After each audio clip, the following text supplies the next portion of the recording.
Well, hello everyone, and welcome to the March 2025 Digest, where I'm going to be talking about all the things that I finished in March of 2025. And let's just jump right into it, I suppose. So the first thing was Citrus. So this is an anime. It's 12 episodes long, and I finished it on the 2nd of March. Now, I only have the end date here because I have no idea when I started watching this. It was a while ago. It might have even been last year. It took me a while to get through. I was watching it with a friend. We had some scheduling issues, but eventually we got through it, okay? And I guess let me just reveal my thoughts. This was a 3 out of 5, okay? It wasn't the best. There were a lot of issues with this, or a lot of parts that I didn't really enjoy. But I think overall it was perfectly fine. It was like a decent watch. Does some interesting things. It's perfectly serviceable. It's a decent, good anime, I'd say. I guess the one thing to say, I'm looking at my notes here. One thing to preface with is that I watched the dub for this, and I think the dub is like pretty good. I did actually recognize one voice actor, which is Mei. I think that was her name. Like the I don't know if you can see it, but the black-haired girl. Oh my goodness, or brown, I suppose. She's PX voice actor from Attack on Titan. The dub for there, so that was kind of cool. Anyway. The premise, I guess, for this show, if you don't know, is that you have two stepsisters, and I guess they're in love with each other, or they're kind of, I don't know if they're in love with each other. By the end of the show, they're in love with each other, but like throughout, you're like kind of questioning, does Mei love Yuzu, or is it just one way? It's like a relationship thing between stepsisters, basically. It's a bit strange. I only watched this because it was recommended to me on the website, and it won the wheel spin that I do every now and then. So yeah, but honestly, I don't feel like I have too much to say about this. I watched it quite a while ago, and nothing really stuck with me too much. My general takeaway is that I think it's, 12 episodes. I think the first, 6 or so are, pretty, the first one's okay. The first episode itself is, pretty interesting. I'm like, oh, this is, not quite like anything else I've seen before. It's kind of strangely controversial in having the siblings get together, which is kind of weird, in the first episode. And so I'm like, oh, okay, this is mildly interesting. The next 5 are kind of oh, okay, this isn't the most interesting. I'm kind of not enjoying the show that much. But I think the latter half of the show is much better. Particularly, there's 2 characters that get introduced that I think step up the quality of the show much, more than it was initially. One of them is a pink-haired girl called Matsuri. She's interesting because she's kind of crazy and obsessive and fun, I guess, to watch. So when she gets introduced, I kind of like her arc and her trying to steal Yuzu from Mei and stuff like that.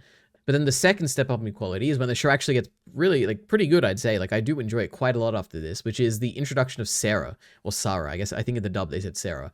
Which is, I think, it's the final 2 or 3 episodes, basically. It's the final arc in this story, which I think is actually really good. I did enjoy it. Sarah as a character she's funny, she's, nice, she's fun.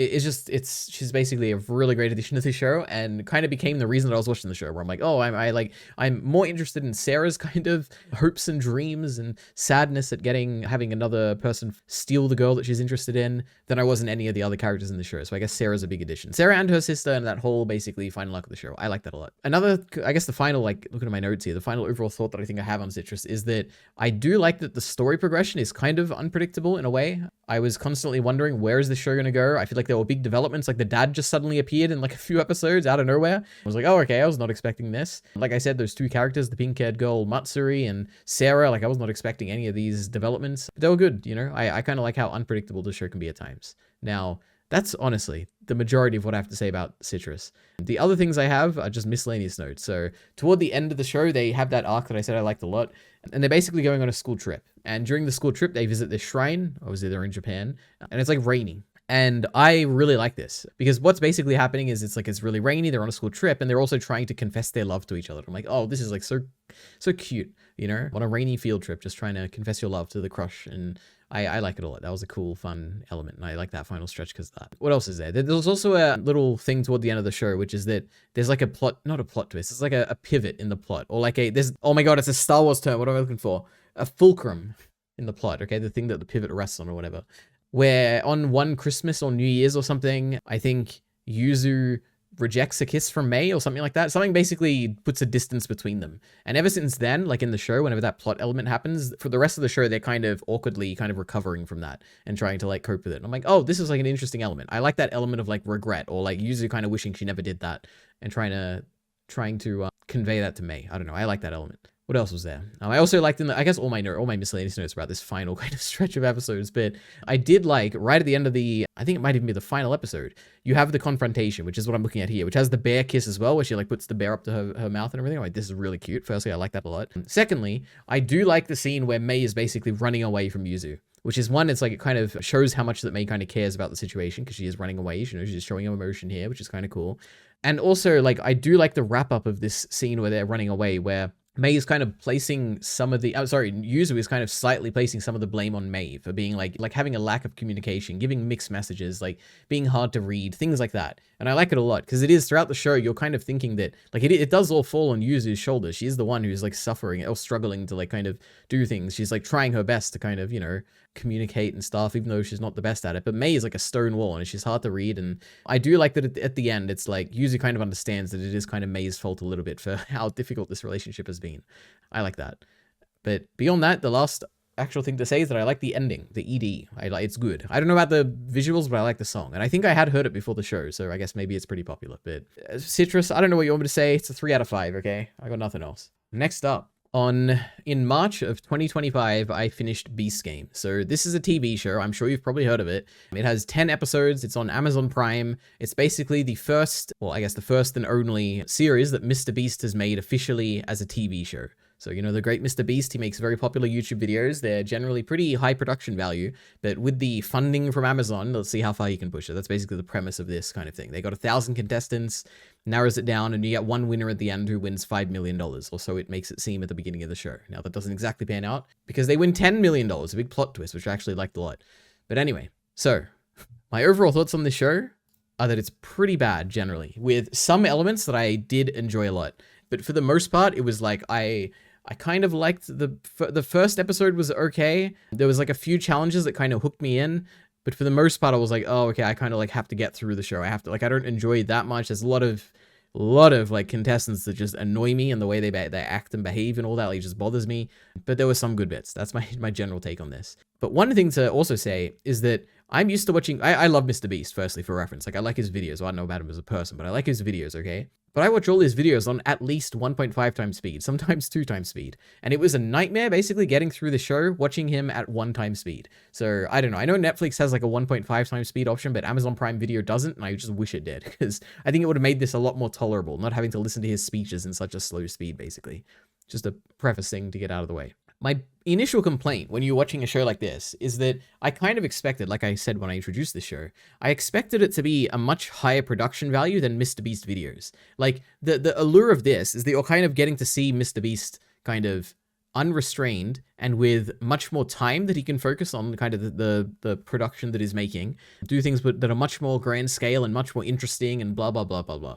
And he always says this, like in the promotion right at the beginning of episode 1, where he's like promoting, oh my God, guys, coming up, we have 1,000 contestants, we have a $5 million prize pool, someone's going to win a $2 million island. He's like announcing all these things. And as a, you know, an avid Mr. Beast fan, well, not really, but a Mr. Beast viewer, I'm just thinking, like, he does stuff like this this doesn't feel that big. It just feels like another one of his videos, basically. Like, he gives away millions all the time. He, like, he's given away islands before. Like, 1,000 contestants, it doesn't even sound that impressive. Like, and when you see them, it's like, is it really that many? Like, it's just, there's a mismatch between the way that he's communicating the scale of the show, which is him saying, we've never done something like this before, it's insane, we got so much money, but he like goes on speeches like this in the first episode. And even like there's behind the scenes YouTubers who make videos like Colin and Samir talking about, whoa, this is crazy, I've never seen a YouTuber do something like this. But as a viewer, to me, it just feels like the same scale as the rest of his videos, which is, I guess, a shame. I don't know. It didn't really, it all fell flat on me, I guess, the kind of step up in production. I feel like it would have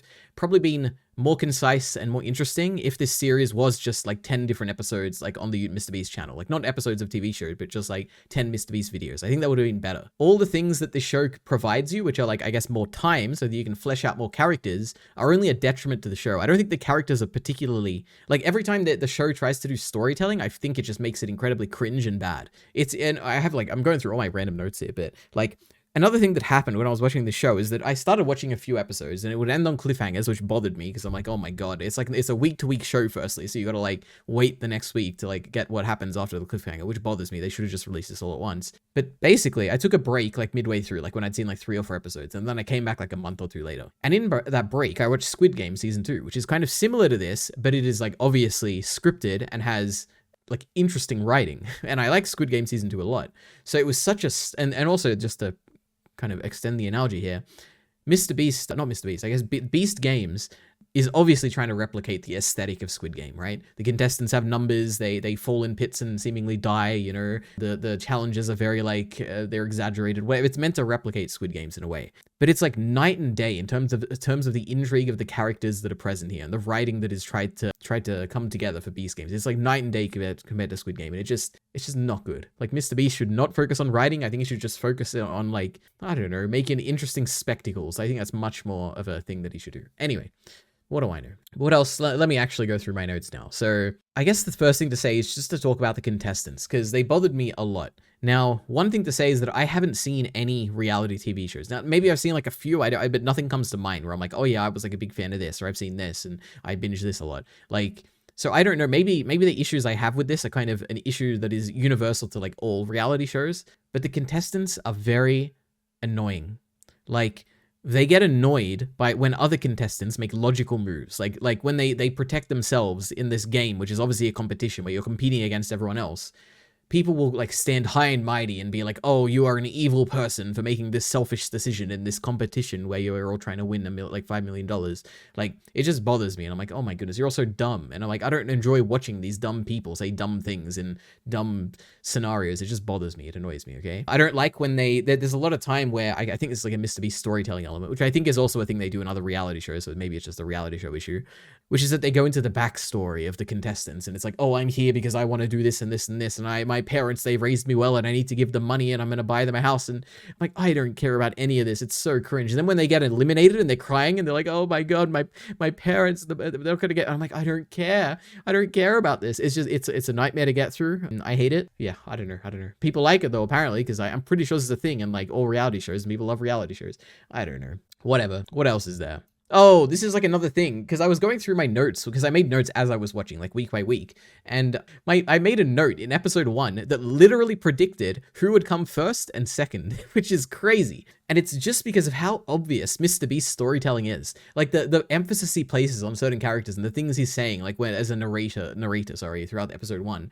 I wrote in my notes, like the black woman and the guy with the white hair are gonna win one of those, and that's literally what happened. They were the two in the final episode. I'm like, oh my goodness, it's crazy.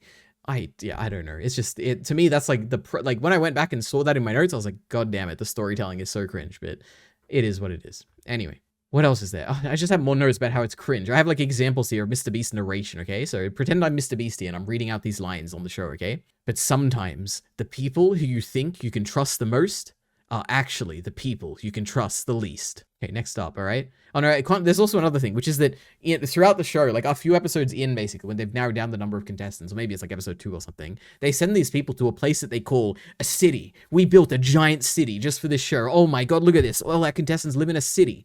And it's like a tiny little complex. Like, there's like a pool. I don't even know if there's a pool. It basically looks like you're at a hotel, like a resort or something. Like, it's not a city. I don't know why they're trying to pretend like I'm going to look at this and be like, yeah, it's a city. They're going to like gaslight me into thinking it's a city. It's not a city. It just bothers me. Like when they're trying to make it look like something that it obviously isn't.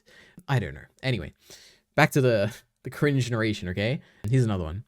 And that's the hardest part of this challenge, because the truth is, nobody wants to leave. Anyway, and we got one more, okay?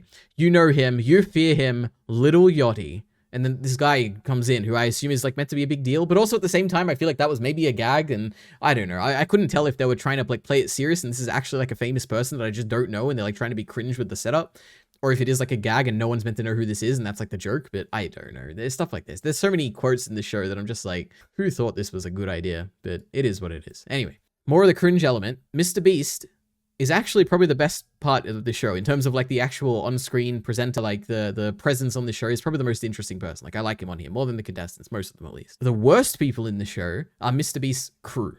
So he has like a few people, like a few faces that you know if you've watched Mr. Beast videos, like, I don't know, Chandler. I don't even know, those people basically. You know who I mean, like Carl, whatever, all those people. And they are the worst part. They try and come up with jokes. The jokes are terrible. They try and like build up characters by like asking questions to certain like contestants. It's terrible. They try and like act surprised, like when something crazy happens. It's terrible.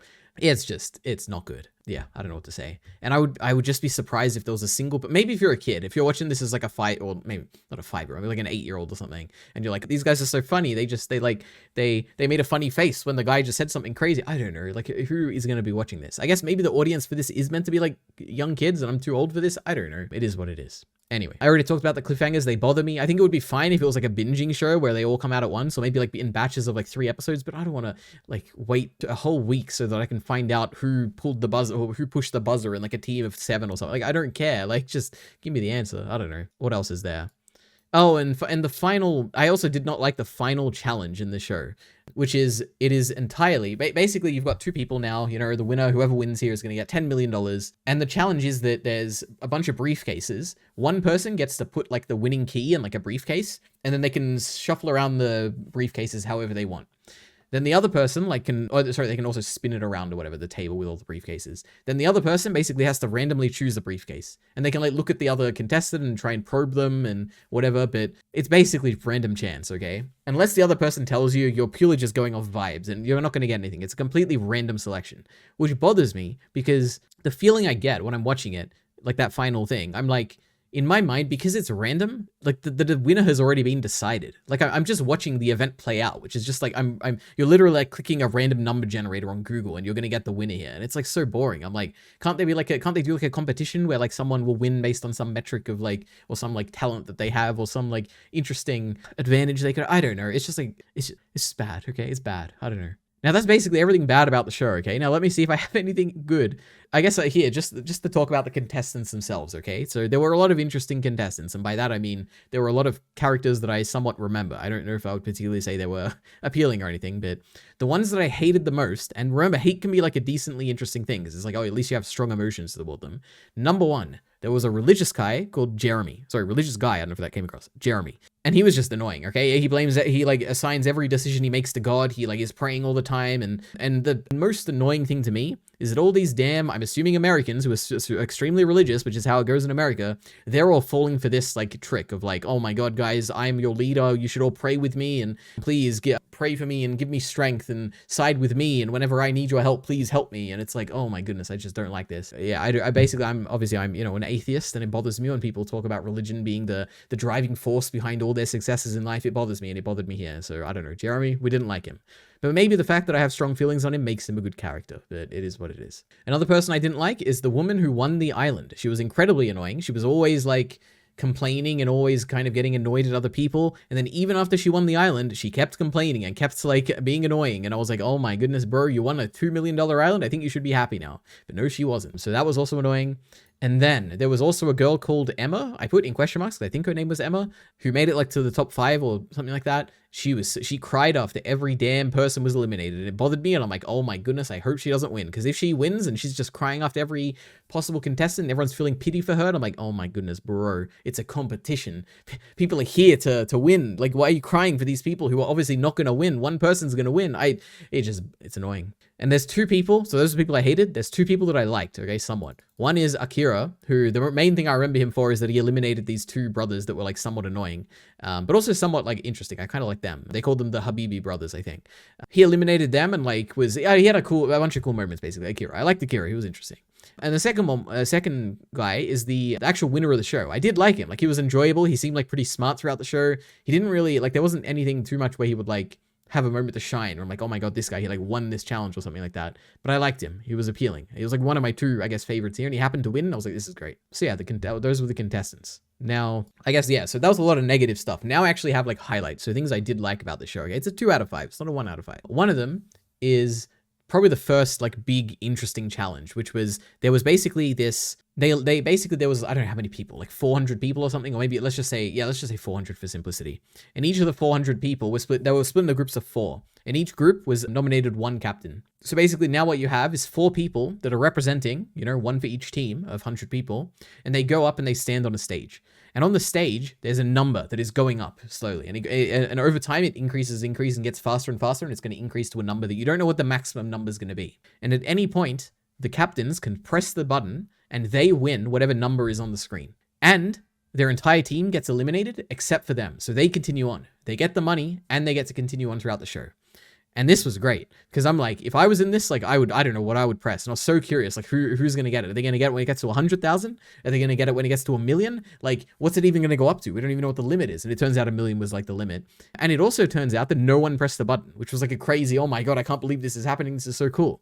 So I was really invested in that kind of challenge. That was a fun challenge. Another one, which I thought was really good, was basically there was this whole episode where they got people to choose whether they wanted to go into mind, physical, or chance. So it's like you can kind of take what element you think you're like best at, and you can like split yourself into like, you can distribute it into these challenges. And there's like a whole episode where we're following these 3 different groups of people all doing their own independent challenge based on their forte. I like this. This was cool. It was a good, I mean, not like the challenges were particularly interesting or anything, but I guess they were mildly interesting, but more so the structure of the episode was much better than the rest of the episodes, which were, you were constantly changing from team to team and seeing what they were doing and how they were progressing. And I like this structure of this episode. That was a good episode. What else was there? Oh, like I said before, when Akira's taking out the brothers in the trivia contest, that was a decent bit of like storytelling where it's like you set up the brothers to be like villains, even though I like them. They were kind of cool and competent in like winning and tricking other people and stuff. You set them up as villains and you set up Akira as a hero and you like wipe them out, like having Akira risk his like own reputation by taking both of them out. Well, not reputation, but his spot in the show basically. I like that. It was cool. Yeah, I guess more to talk about the brothers, because I know if you've seen the show, I don't know who's watching this, I don't know if you've seen the show or not, but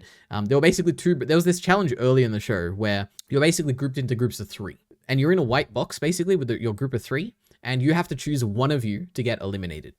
Now, if no one chooses or volunteers to be eliminated, then you all 3 get eliminated. So you have to basically find someone to get eliminated. And in the group of 3, in one of the groups of 3, there were the 2 brothers and there was a girl. And these brothers like very easily manipulated this girl into like voting herself out. And then they like kind of were laughing about it and stuff. And we're meant to like, as the audience, hate them because this dumb girl like self-eliminated because she like fell for their plans or whatever. And it's like, it's the most simple, like, dumb storytelling where it's like, oh, these guys are evil because they like played the game. And I'm like, I don't know. But it is somewhat effective because it's like you do, even though you know, like they made the right choice and it is a game, you at the same time, you're like, oh, I can't wait to see them like get eliminated. It's going to be fun. And it was when Akira eliminated them. But anyway, what else? There was also a good challenge right like toward the end of the show, like the second last episode or something like that, maybe third last episode, where there's 10 people left and there's $1 million pile outside the house. And one by one, each person is going to be, first they're like hiding like in their house. They can't see how much money is in the pile. They know there's $1 million initially. And one by one in a particular order, the first person will go out and they can take as much as they want from that $1 million. And then they go back into their house. Then the next person comes out and then they can take whatever's left of the remaining money and so on and so forth, basically. And this was really fun because it's like, what do you do? Like, if you're the first person, do you take $1 million? Because then if you take all the $1 million, then maybe people will start hating you because they'll know like, oh my God, ever since like, because they don't necessarily know who took it. But if the second person then says, when I went out, there was no money, like it must have been the first person, they're evil, you know, vote them out next time. Even though there's no like voting, but like we're going to team up against them in the next challenge, you know? So what ended up happening was the first person was nice and fair and they took $100,000, which is their 10th split or whatever. Then the second guy comes in and completely arbitrarily is like, I want to take $223,000 or some ridiculous thing like that because he's like, oh, because I'm born on the 23rd of February or something. And I'm like, this is great. This wacky guy just decided I'm going to take this large amount because of my birthday. And I'm like, all right, well, there we go. And then everyone else like kind of takes like small amounts and whatever. And then I think like maybe it's the third guy, the fourth guy, whatever. He comes in and he takes $650,000. And I'm like, hell yeah, this is great. Like, I would absolutely take this as well. Like, take it all, you know? You're probably not going to win the show. You have like a 1 in 10 chance, realistically. Probably less if you're like less competent at certain things. And he took it to 650,000. I'm like, this is great. I love this guy. But yeah, anyway, that was a lot of fun. What else is there? There was a whole episode, I think it's the second last episode of the show, where you have the top 10 people who had just like stolen money from that pile, basically. Variable amounts. Some people are pissed at others and some people are really happy because they got like a bunch of money. These 10 people are in a tower, like each on their like particular room on a tower. And basically they get like, there's like multiple rounds. There's going to be like 5 rounds to choose the top 5. And in each round, you get like 10 minutes or 20 minutes or something. And you get to make phone calls to other people and bribe them with your amount of money that you like just took from the previous challenge of that $1 million pool. And at the end, you like vote for who you want to get like into the top 5. And this was a good episode. The whole episode, it was like nice and slow. They like covered basically the whole episode was just this one challenge. There was a lot of like really interesting phone calls between the contestants and different bargains and deals and transferring money over between people. This was good. I like this episode. This was a good one. I do think, actually, now that I'm thinking about it, I think the show did get better for those final, like, maybe 3 episodes. When there was, like, the small cast of people, you knew them somewhat well. There were still some people I hated, but they were making interesting decisions, like taking $650,000, which caused drama, and, like, having this episode where they're, like, calling each other and bargaining and stuff. Like, this was all interesting stuff. I did like this stuff toward the end, I would have to say. What else was there? Oh, this is, like, my final kind of thing I really liked about the show, like, a highlight of the show, was in the second last episode, Mr. Beast revealed, like, firstly, for the whole show, he's been, like, the biggest prize pool in entertainment cash prize history or something, and it's, like, $5 million. This show, Beast Games, we're gonna give away $5 million. And then the plot twist is in the second last episode, guys, I have a secret challenge for you. If anyone wants to flip this coin, if it lands on tails, you're eliminated, the person who flips it. But if it lands on heads, the prize pool is doubled to $10 million. And firstly, as like a contestant, this is obviously the dumbest thing you should ever do, and you should never flip this coin, right? There's no advantage. I mean, the advantage is that maybe if you happen to win, you get $10 million instead of 5, which is I'm 5 is enough, okay? 5 is going to change your life. I don't know how much difference 5 versus 10 million is going to do. And you're doing it you're flipping this coin at the risk of being eliminated. So you have a 50% chance of getting eliminated and a 50% chance of like maybe making it through and maybe winning $5 million. So it's like, I don't think you should flip this coin. But one of them, he was like, I believe that I'm lucky. And oh my God, I flipped the coin before and it was tails. So therefore this one must be tails too. I'm going to flip this coin. And he did. And he doubled the price to $10 million. And I thought that was really cool because it's like the whole show, Mr. Beast is constantly repeating it. It gets a bit annoying at times. So it's like the biggest cash prize in history, $5 million, but it's not even true. Like at the end, they get $10 million, which is, I don't know, it was fun. Fun twist. I liked it. All right. So that was the good stuff. Now I have a few bad games, like very quickly, I'll go through them. Basically anything that was like random chance. Like I talked about the final kind of competition in this, which is like just randomly having briefcases. It's just so boring. I don't like the random chance ones. There was one where they had hide and seek on the island and they were being hunted by Navy SEALs. And this was like, it just felt like random people are just like playing. It's like they've randomly selected basically the Navy SEAL aspect added nothing. It's like they're not any more competent than anyone else at playing hide and seek. And it was like slow and boring. And I don't know, I didn't like that at all. Then toward the end of the show, I guess not that toward the end of the show, maybe like episode 6 or 7 or something like that. There was an episode where there was a train. Okay, I don't want to describe it in too much detail. It was like a train and tracks and you have to like choose someone to be on a certain track, whatever. The point of the thing doesn't matter.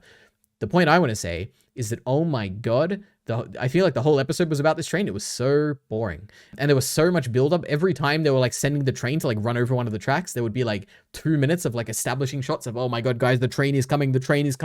And they're like building it up with like suspense and music. And I'm like, this is so boring. I think this is the first time in the show where I like press the 10-second skip forward button a few times. I'm like, I can't see them build up the train arriving anymore. Okay, I've seen it enough times. Oh my God, that was terrible. And then the final like worst game, which I didn't like as well. It's not the worst one, but one of the worst ones was in the final episode. There was the first challenge they did was basically you get to throw a ball into like one of the 4 other people's hoops basically, and if it gets in, they're eliminated. And it went for so long and it was so boring, and I'm like, okay, whatever, let's just be done with this. So yeah, those are the worst games in the show in my opinion. Now, just to finish this off, I have a few miscellaneous notes. One of them is every now and then, I think this might just be an Amazon Prime thing, because I think it also happens in like other shows I've seen, but it also might just be a weird Mr. Beast Games thing or Beast Games thing, which is that every now and then, like maybe like 3 times an episode, 4 times an episode, there'd be a random half-second black screen where it's like, it'll be like mid-dialogue or something, and it'll be like, whoop, like black screen for half a second, and then continue on. And I'm like, why is this happening? And it's not like my like stream is buffering or anything, because if I reload it and like go back and play it again, it's always in the same spot, like in the particular examples that I'm looking at. So I'm like, I don't know what's going on here. Like, I don't know if they're meant to insert commercials here, and if so, why is it on Amazon Prime with no commercials? Or maybe there's like a tier of Amazon Prime where there is commercials and I'm just not seeing the commercials. I don't know, it's weird. Sounds weird. Another thing the show does is have a lot of CGI for like basically to emphasize effects and stuff. Like when someone gets eliminated, for instance, they like fall down into a hole and then they put like smoke effects and fire and put like a screaming effect as though they're dying or suffocating or something, drowning in lava. I don't like it. I think it would have been like, it makes it feel like weirdly like fake. And I'm like, oh, I wish it was just like, you kind of see what the people on set see. And it's like, oh, they're like falling into a hole. Because I think that enough is like a cool effect. It's just like adding the extra fake CGI kind of, I don't know. I don't like it. It's not good. What else is there? Oh, this was kind of funny. It annoyed me at the time, but it's like kind of funny in retrospect, which is there's a challenge where they have to like dead hang. They have to like hold onto a pole. Basically, there's like one team and another team. They each get like one representative to represent their team, and they have to like hang on a pole for as long as you can. And one team chooses this guy who did like 80 pull-ups, 80 push-ups, and is like pretty strong, obviously, and whatever. Let's nominate that guy. And I'm like, okay, good decision. The other team had a rock climber Okay, which obviously, rock climbers are like they probably have the best grip strength in the world, and they can like, hang on to things because that's like the whole thing. That's all they do. They like hang on to things. It's like rock climbing as a sport is like hanging on to things. But the guy was like so like he was like kind of like, oh, I'm sure I could do it. I'm a rock climber, but like I'm a bit like unconfident. He seemed a bit like unsure, but obviously he was like the right choice because no one else was like any particularly skilled at this. Then this random guy who I hadn't seen before randomly pipes up and is like, "Oh, guys, I think I should do it. I think it should be me. I think I can do this. I think I should be the one to do it. Like I've done dead hangs before, guys. I should do this." And I'm like, oh my goodness, this random guy is going to get this team eliminated because he thinks he's done dead hangs before. Even though he's like never seen, like maybe it's just bad editing on the show's part, which they do at times. Like they do selective editing to like hide information from you, which I don't like whenever they did it in the show. But maybe that was what was happening. But to me, from my perspective as a viewer, the way they edited it, it seems like he doesn't really explain why he's good at it or why he thinks he's good at it. He doesn't give his time for like, oh, I've dead hanged for like 10 minutes in a row or something like that. You barely see him like argue with the rock climbing guy. But for some reason, the team chooses him as the representative and they get eliminated because obviously this random guy who absolutely maybe he dead hanged once in a gym or something is not good at dead hanging or not as good as the rock climber. So I don't know. They got eliminated. It was dumb. It was kind of funny in retrospect though, and I'm glad it was an element of this show. But it was really strange. What else is there? One thing I did like is that in the final 5 or 6, I think it was like 6 because my notes actually say 6 for this. Whenever they got eliminated, they kind of did like a montage for the person and they kind of showed their motivation for being here and they showed like the different challenges and how they did. And they're like key moments where remember this when they did this. And it was cool. I like that. I was like, oh, okay. We're like kind of, you're reminding me why I should care about this person, like who they were. Like, despite how cringe the storytelling is throughout the show, it was kind of good to get a refresher of like, okay, so this is who this was that just got eliminated. I like that. And the last note for Beast Games is when the guy won, his motivation was basically his son has like some disease, some creatine related disease. And he's going to use this $10 million to fund research so that you can find a cure for his son. And then when he won, he's like, his wife and kids show up and his wife is like, oh my God, you're going to find Lucas a cure. And I'm like, oh my God, this is kind of, it got me a little bit emotional. I was like, oh my God, maybe he will. Because the wife is like so happy that they won the 10 million. And oh my God, this 10 million is going to save our son's life. Oh my God. So it got me a little bit. I was like, oh, look at this. Beast Games almost got me to tear up a little bit, But yeah, that was Beast Games, not the best show, but certainly I am glad I watched this because it definitely gave me a perspective on this. And will I be watching season 2? I don't know, probably. It wasn't a 1 out of 5, it was a 2 out of 5. I'm sure it'll step up in some regards. Maybe it will adapt to the feedback and maybe it'll be better. So I'm open to a season 2. But yeah, that was Beast Games. Next up, we have a rewatch. So I watched Your Name. This is a movie, an anime movie. It's a ridiculous length for an anime movie, which is 1 hour and 50 minutes long. And I watched it on the 10th of March. So Your Name, for reference, used to be my favorite anime thing ever. I loved it. The first time I watched it, I cried so much. Since then, I have not rewatched it because it's like so special to me emotionally. I don't want to like ruin those emotions or whatever. But I did watch a Blind Wave reaction where they watched, just for reference, initially I watched the sub, Blind Wave watched the dub. So that was my first time seeing the dub. And that got me too a little bit. I was like, oh, this is like so good. And the dub's like so great. And Blind Wave's reacting to it, blah, blah, blah, whatever. So now I rewatched it. This time I watched it in the dub. And this was as good as I remember. 5 out of 5. I teared up watching this. It's fantastic. I have very few notes on this because I basically, it's just the appeal of this is the emotions. When you're watching this, I get incredibly emotional. I get invested in the relationship these two have, and it's just really good. That's really all I have to say. The dub, I guess, just to say before my favorite things or whatever, I have like a list of, oh my God, I like this and this and this. The dub was good. The performances were great. The one thing I didn't like, I was hesitant on, and I think I arrived at the conclusion that I don't like it, is they redubbed the music. Now, for me, the music of Your Name, like Your Name has one of the best soundtracks of all time. Like the music in this is incredibly emotionally evocative, and I like it a lot. And I've listened to it a lot after after I watched the movie, like 7 years ago, or whatever it came out.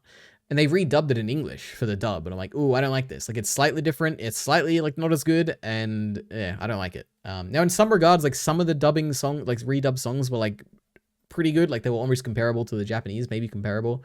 And some of them were not as good. Like, I think the first song, like, initially in the show, where you're hearing it for the first time, like, this is just not as good. So that bothered me a little bit about the dub, but besides that, the dub was great. Now, basically, I just have, like, a few things I liked a lot that I didn't remember from this movie. One of them is that there's a dream sequence, or like a sequence, I guess, where you're seeing an abstract visuals of Mitsuha's backstory, like her upbringing, her dad, her mum dying, and like you see a bunch of stuff like this. It's abstract. It's really cool. You're seeing it from, I think it was his name, Taki's perspective.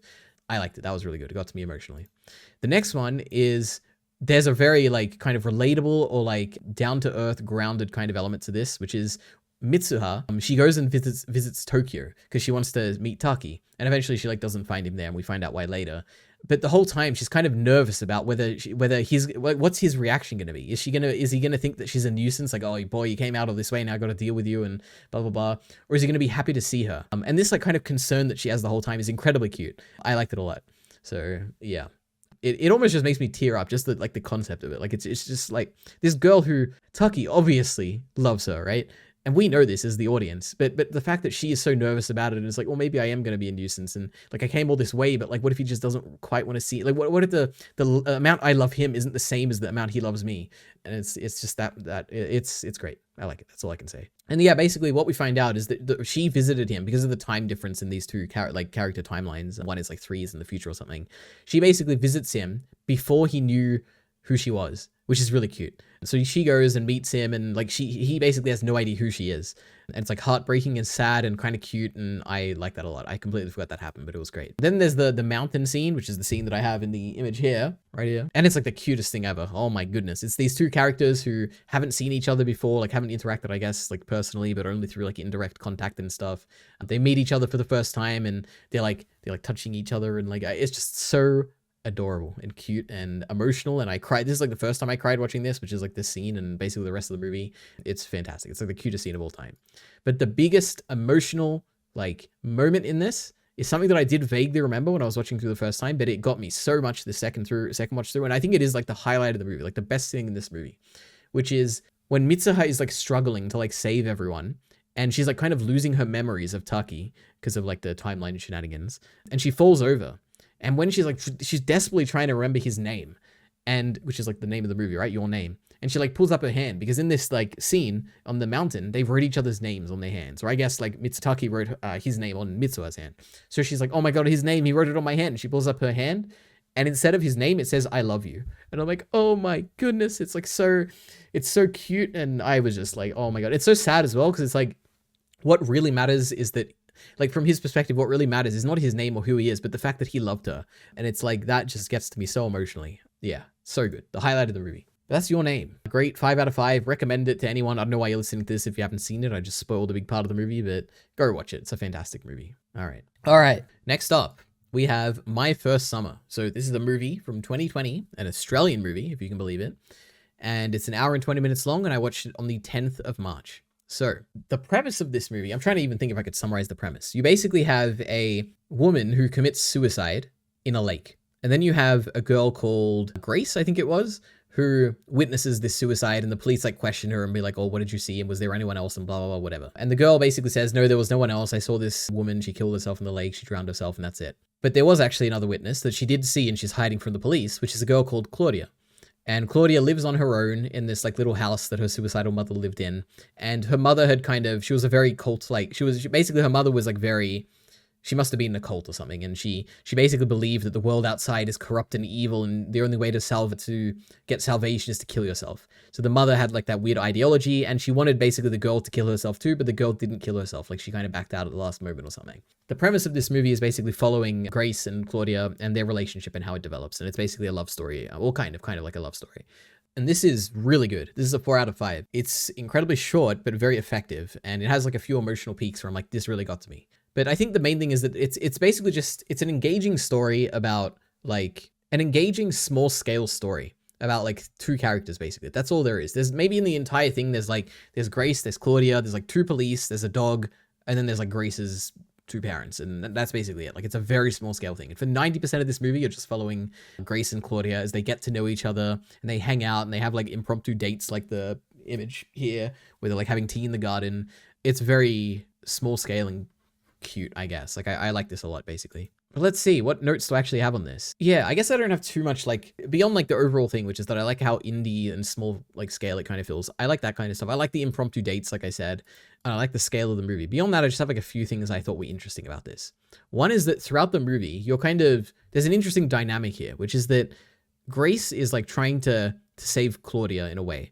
And from their interactions, Grace is kind of teaching Claudia a lot of stuff about the world or whatever, and she's kind of giving her a new perspective, and she teaches her about like the pinky promise, which Claudia has like this cute thing where she like doesn't realize that the pink color is like nothing to do with it, and it's just like a saying, and she goes like a purple promise or something later, and it's like really cute. But basically because of this, and Grace kind of helping Claudia and all that, showing her like the joy in life, you can understand why Claudia would fall for Grace, like she'd be like in love with her, right? But throughout the movie, I'm constantly thinking like, okay, I get like this side of the relationship, but why is like Grace falling in love with Claudia? That's what I was curious on. And I was like, oh, okay, so maybe this is like the one weakness of the movie. But eventually you do find out, like you see a bit more about Grace's home life. And you basically find out that she's not, like, it seems like she's not very loved in her home, and she doesn't really have anyone else there. And it's like, she feels alone and she doesn't really have anyone. And that's why you kind of see that she can fall in love with someone like Claudia, because she listens to her. And it's like, oh, they have like this relationship that beyond this, like Grace really doesn't have much in life. And it's like, oh, this is like really cute. It was like a cool revelation to kind of see Grace's backstory and see why kind of that she would be in love. And it's like not explicitly told to you ever. It's just like, this movie is very, I don't know if it's subtle is the right word for it, but it's like it's not in your face in the way that it explains things like this. And I like it a lot. But yeah, that's like one thing I liked about the relationship, which obviously the relationship is like the key appeal of this movie, which is like, you know, a romance kind of love kind of story, but doesn't quite end in that kind of way. But yeah, anyway, another thing I liked a lot was the ending, basically. Because throughout the movie, there's this tension where it's like, Grace is trying to protect Claudia's identity from getting known to police, right? Because if the police find out that she's like kind of been living here on this house by herself after her mother like suicided, they'd probably take her away. And like, because obviously she's a minor, right? She's like 16 or 17 or something, I don't know. So she can't be living on her own. She has to go like be put in the system or whatever, right? So Grace is trying to protect her from that happening. And this whole time it's like a bit, I don't know what the term for it is, but it's like, you're kind of like, oh, Grace, you're trying your hardest, but she probably needs more help than you can give her. And that's the way that it was I was feeling. I'm like, oh, I don't know if I should be rooting for Grace here, because maybe it is best if Claudia is found. Like maybe it is best if she gets support from like other people. And like throughout the whole movie, I'm a bit cautious where I'm like, oh, I hope it doesn't end with like a positive message about how it's good to like, how Grace should be happy that she saved Claudia by going and like living with her or whatever. Because it just feels a bit weird if that was to be the message, you know?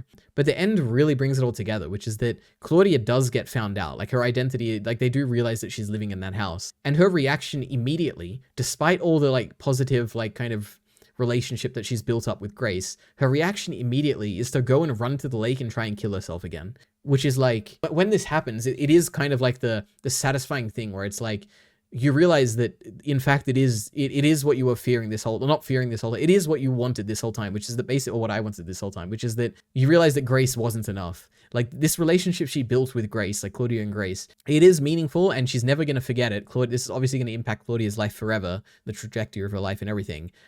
But it's not enough. She still tries to kill herself in the end, which is, and it's impactful and it feels down to earth and real, and I like it. Yeah. But yeah, beyond this, there's another kind of subtle element to this, which is that there's this dog that Claudia lives with, basically. I don't remember the name for the dog, but it's like constantly throughout the movie, and you see like a bunch of scenes, and whenever like she got separated by the dog, she's like very sad, and when the dog comes back, she's very happy, and I think she's like hugging the dog in bed sometimes. It's like really cute, the relationship here. And it's like a subtle thing where it's like she cares about this dog so much that it just makes me wonder, like, is that why she didn't go along and, like, is that one of the reasons why she didn't kill herself alongside her mother? Like, was she thinking about the dog in those moments where she's like almost going to drown herself? Like, I just wonder, because she clearly has an attachment to this world, like unlike the mother, which is that dog that she clearly loves a lot. It's like a subtle bit of like, oh, maybe this dog has like more of an impact on her life trajectory than it seems. You know, I like that. It was very cute. But honestly, that's really all I have to say about My First Summer. I do have to say that as soon as I realized it was an Australian movie, I was like, ooh, I don't know about this. Because generally, whenever I hear an Australian accent in a movie, I'm like, this is not good. It feels too real, okay? It's like, these are Australian people. Yeah, I'm an Australian person. I live with them. These are people I'd see in like real life. I don't like this. But it was good. It was a good Australian movie. I enjoyed it a lot. My First Summer from 2020. Next up, we have Conclave. So I don't have anything to say much about this, because if you really want to know my thoughts on this, go check out the secondary ENT channel, which is Kyle Entertainment's second channel, where we had a very long discussion where we talked about both Conclave and Anora, which were 2 Oscar nominees. The takeaway though, if you want a nice summary of what I thought about Conclave, it's a 4 out of 5. I enjoyed this a lot. It has some interesting things to say. It's decently engaging. It's like somewhat mostly well-directed. The main performance of Ray Fiennes is really great. It's very memorable. The kind of, there's like a little bit of politicking, which is like mostly interesting. There's like some boring elements, but this is not like quite a 5 out of 5 or anything. There's interesting scenes, like the Arayami scene where he's confronting whatever the main guy's name. I don't remember his name. There's interesting things in this movie. Yeah, and has an interesting conclusion about like progressivism and the place of like progress in the church and stuff like that. I don't truly if you want to know what I thought, go check out the review, but generally it's a 4 out of 5. Next up, we have Anora. So this is the movie, 2024. It's 2 hours and 19 minutes long, and I watched it on the 13th of March. Same day as Conclave. I watched this 2 in 1. You know, first Conclave and then Anora. Again, just like I said in Conclave, if you want to know my actual thoughts on this, go check out the secondary NT channel, which is Car Entertainment's second channel. I did a discussion on this where I thoroughly explained all my thoughts, which is that basically Anora is absolutely fantastic. So this is a movie by, I think Sean Baker is his name, the same guy who directed The Florida Project, which is one of my like top 5 movies of all time. And Anora was absolutely another fantastic movie that he's made. I think the main appeal of Anora for me is the directing. Like there's a lot of really interesting shots, really interesting decisions to have like music play at certain moments. It's a very grounded feeling movie, thanks to both the direction and the performances, I think. I really like the grounded nature of this movie. But separate to all this, like the interesting plot, the interesting like characters, the interesting dynamics, the interesting scenes, the well-directed stuff, the use of music, the use of colors, the everything in this regard, like the interesting kind of conclusion, it's funny. That's another thing. Like, it's very rare that a movie actually gets to me, like, in terms of, like, laughing. Like, I'm actually laughing. I literally laughed out loud watching Anora. It's a very rare thing for me. I don't like comedies, generally. Sometimes I do like them. This is a case where I absolutely thought this was hilarious, and it was a great appeal of this movie, which is that it was funny. So, yeah. Beyond that, if you want to hear my entire thoughts, go check out that full discussion video, but Anora is absolutely a 5 out of 5. Next up, we have Star Wars Episode 9 and Solo, which was basically my wrap-up to the discussion series I've been doing for the past few months with Entertainment about all the Star Wars movies. So we finally wrapped it up. I don't have much to say about this. If you want, go check out the videos on this channel. I guess the final video that I talked about Star Wars Episode 9 and Solo. My main takeaway is Solo was like kind of boring, but it wasn't like terrible. And then Episode 9 was, it's basically, my opinions didn't really change on these at all. Episode 9 is like kind of a mess, especially when it comes to the Leia stuff and the Rey character stuff.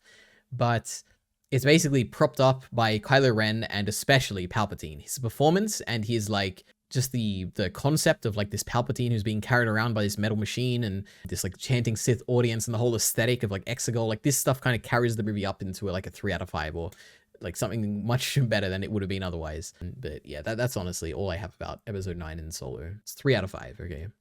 Now, in March of 2025, I watched Summertime Rendering. So this is an anime. It's 25 episodes long, and it is pretty great. This is a 4 out of 5. So the premise of this show, firstly, I guess I hadn't really heard about this before, but it's the premise of the show is that it's a sci-fi kind of mystery, kind of thriller action kind of thing, where you have a guy that shows up to an island where he hadn't been there for a few years, and basically there's these shadow people, which are like people that exist as shadows, like that's their base form, shadows, but they can like clone people, and they can like create a pseudo fake body where the real body is like the shadow that is like attached to that body, but it like clones the people, the way they look and the way they behave and the way that and their memories basically. So it's basically there's these like sci-fi creatures on this island and they can clone people. And the second kind of sci-fi element to this is that the main character is unaware of it, but eventually he becomes aware of it. But whenever he dies, he goes back in time. So it's like a time loop thing with like these shadow people. And it's really interesting. I like it a lot. I guess another kind of element to the sci-fi, which is something that I haven't seen before, which I thought was really interesting, is that yes, it's a time loop. So whenever he dies, he goes back in time and gets to do it again. But the time that he kind of goes back to keeps increasing. So it's like the amount of time he has in each loop is decreasing. And sometimes like decisions will be made, and because he never gets to go back far enough to change those decisions, they're like set in stone. So it's like it has an interesting mechanic to the time travel element, which is that the amount he can go back is like not getting as far, and it's like really cool. So I like that. But generally, this was a very enjoyable show. It was very easy to watch. I basically binged this like very quickly, and yeah, it's a good sci-fi thriller mystery, but it wasn't quite amazing. Like it's not a 5 out of 5, but it was really good and enjoyable. Like there were some little annoyances, mainly because it is like a kind of mystery sci-fi kind of thing, and the characters sometimes act a bit dumb, which is a little frustrating, and that's mainly, I guess, my main gripe. Like, I have some examples here. I said that early on, they want to, like, figure out if someone is, like, a clone or, like, the original, like a shadow person or the original. And what they do is that, okay, guys, we'll come up with a secret password, which is, like, obviously the dumbest thing ever, because the shadow people clone your memories. So it's like, if you know the secret password, then it's like shadow people are going to know it anyway. And I'm like, how can you not figure this out? And they eventually do figure this out. I'm like, okay, we're taking a while to figure this out. I don't like that. Another thing is that the main character, Shin-chan, it takes him way too long to realize that if he's ever captured, he should like immediately kill himself, because Yeah, because otherwise he'll be captured and won't be able to kill himself, and he won't be able to go back and change things. So it's like I think it takes him like 5 episodes to figure this out. That, oh my god, if I'm captured, I need to kill myself quickly. And it's like, bro, I figured this out like 2 episodes, like in episode 2, like 3 episodes ago or something. Like, oh my goodness, please figure it out. And then what else is there? I guess that those are my 2 main things. But the third thing is to say that these kind of dumb behaviors kind of got better as the show went on. Like, they would be less frequent. Like toward the end of the show, I don't think I was ever thinking about, oh my god, why are they doing this, you know? And so the show did get better in that regard. Another thing about the show, just beside the plot and everything, just production-wise, the show is really well animated. Like, at a lot of points, there's a lot of Sakuga in the show, especially in like some key episodes, which clearly have like special directors or like guest directors or something, or maybe just like a lot of effort placed on the production of those episodes. There's some really good animation in the show. However, and I guess also to say, there is also some standout directing, like some sequences of animation, like very few, but some have interesting directing. Like particularly there's like one shot where they're like fighting in a hallway and like, no, is it Hizuru? Maybe, I think that's her name. She's like flipping around and stuff. I'm like, man, this is really cool. Like really well directed, really well animated. Like it all comes together really well. And there's like this another shot where like, oh, what was his name? Shide like throws a spear at Shinchan. And Shinchan is like flying backwards like this. His hands are like waving and the spear is like in his chest. And you get like a first person perspective of him as he's like getting flown back. And the animation's great. The directing's great. Like it's just so good. Like so much better than everything else in the show that I'm like, this is a really interesting choice. And I feel like there's an interesting director behind this. But just to say, yeah, so the show has good animation and sometimes good directing. But for the overwhelming majority of the show, the animation is much better than the directing, which is a shame because to me, in my opinion, when I'm watching something, the directing is the way the shots are composed and like the choices like on what to animate and what not to, and what like with the colors to choose and all these like directing kind of decisions are much more important to me in the way that in the amount like that I like a show, the way it looks. And summertime rendering is kind of it has a lot of animation, but the directing kind of falls flat sometimes. There's a lot of like weird, static, boring shots, and like it's not very interesting to look at a lot of the time, which is a shame because it does have a lot of like really good animation that's kind of wasted because it's a little boring to look at this like cool animation. But yeah, that's just like one thing to say. Another production kind of element is that I watched the dub for this, and the dub is like, it's fine, like for the most part. A lot of characters are really good, but it's probably the worst dub I've ever seen. Like generally I do like dubs, like basically every dub I've seen up to this point, I think is like really great. And I'd like happily recommend it over the sub. In this case too, I think I still would recommend it over the sub, even though I haven't seen the sub. Like I think it's perfectly serviceable. But there are some voices in this that are they're just bad actors. I don't know what to say.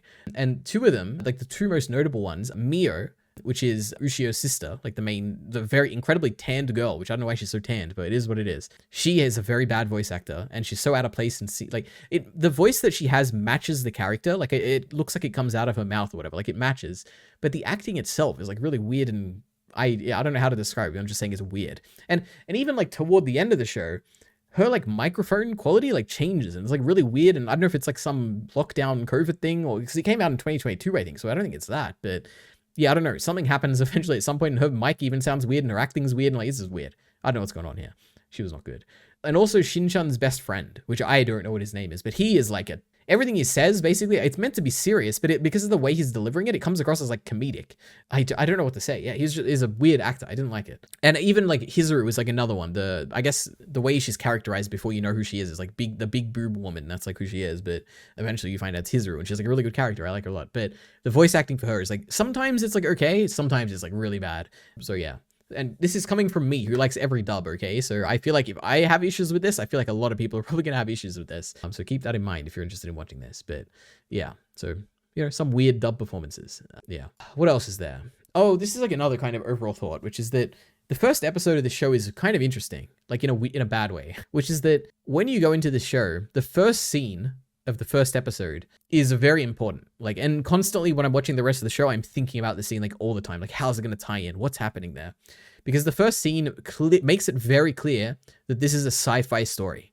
You have like these 2 characters that are talking on some abstract boat in the future or something, and Ushio gives him this sci-fi eyeball or something. And you're like, I don't know what's going on here. There's weird like staticky things, and she's talking about going back in time, and she's dead, but she's not dead. And it's like, okay, so we get like a sci-fi premise at the beginning of this episode, right at the beginning of the show.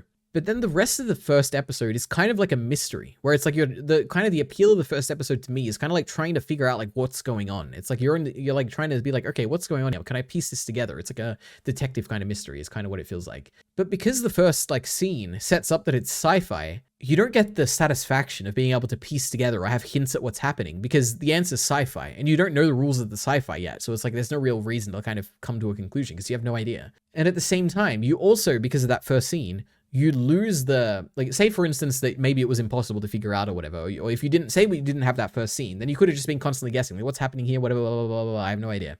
And then you could have the reveal that, oh my god, it's sci-fi, this is crazy, this is a crazy reveal. But because of the first scene, you never get that kind of feeling of like, oh my god, I can't believe this is a sci-fi story, the shadow people, this is crazy, because it was like revealed in the first scene. So I don't know, it's a bit of a weird first episode basically, because of that regard, or in that regard, but yeah, whatever. But just talking about the sci-fi itself, I don't think I really gave as much praise as I should have. The sci-fi in this is really good. Like the concept of the shadow people who can like clone your appearance and memories is really good. The idea that they are literally a shadow, and the shadow like kind of doesn't like touching other things, so whenever you like step on it, it'll move out of your way and you're like, oh my god, this is a shadow person because their shadow just moved.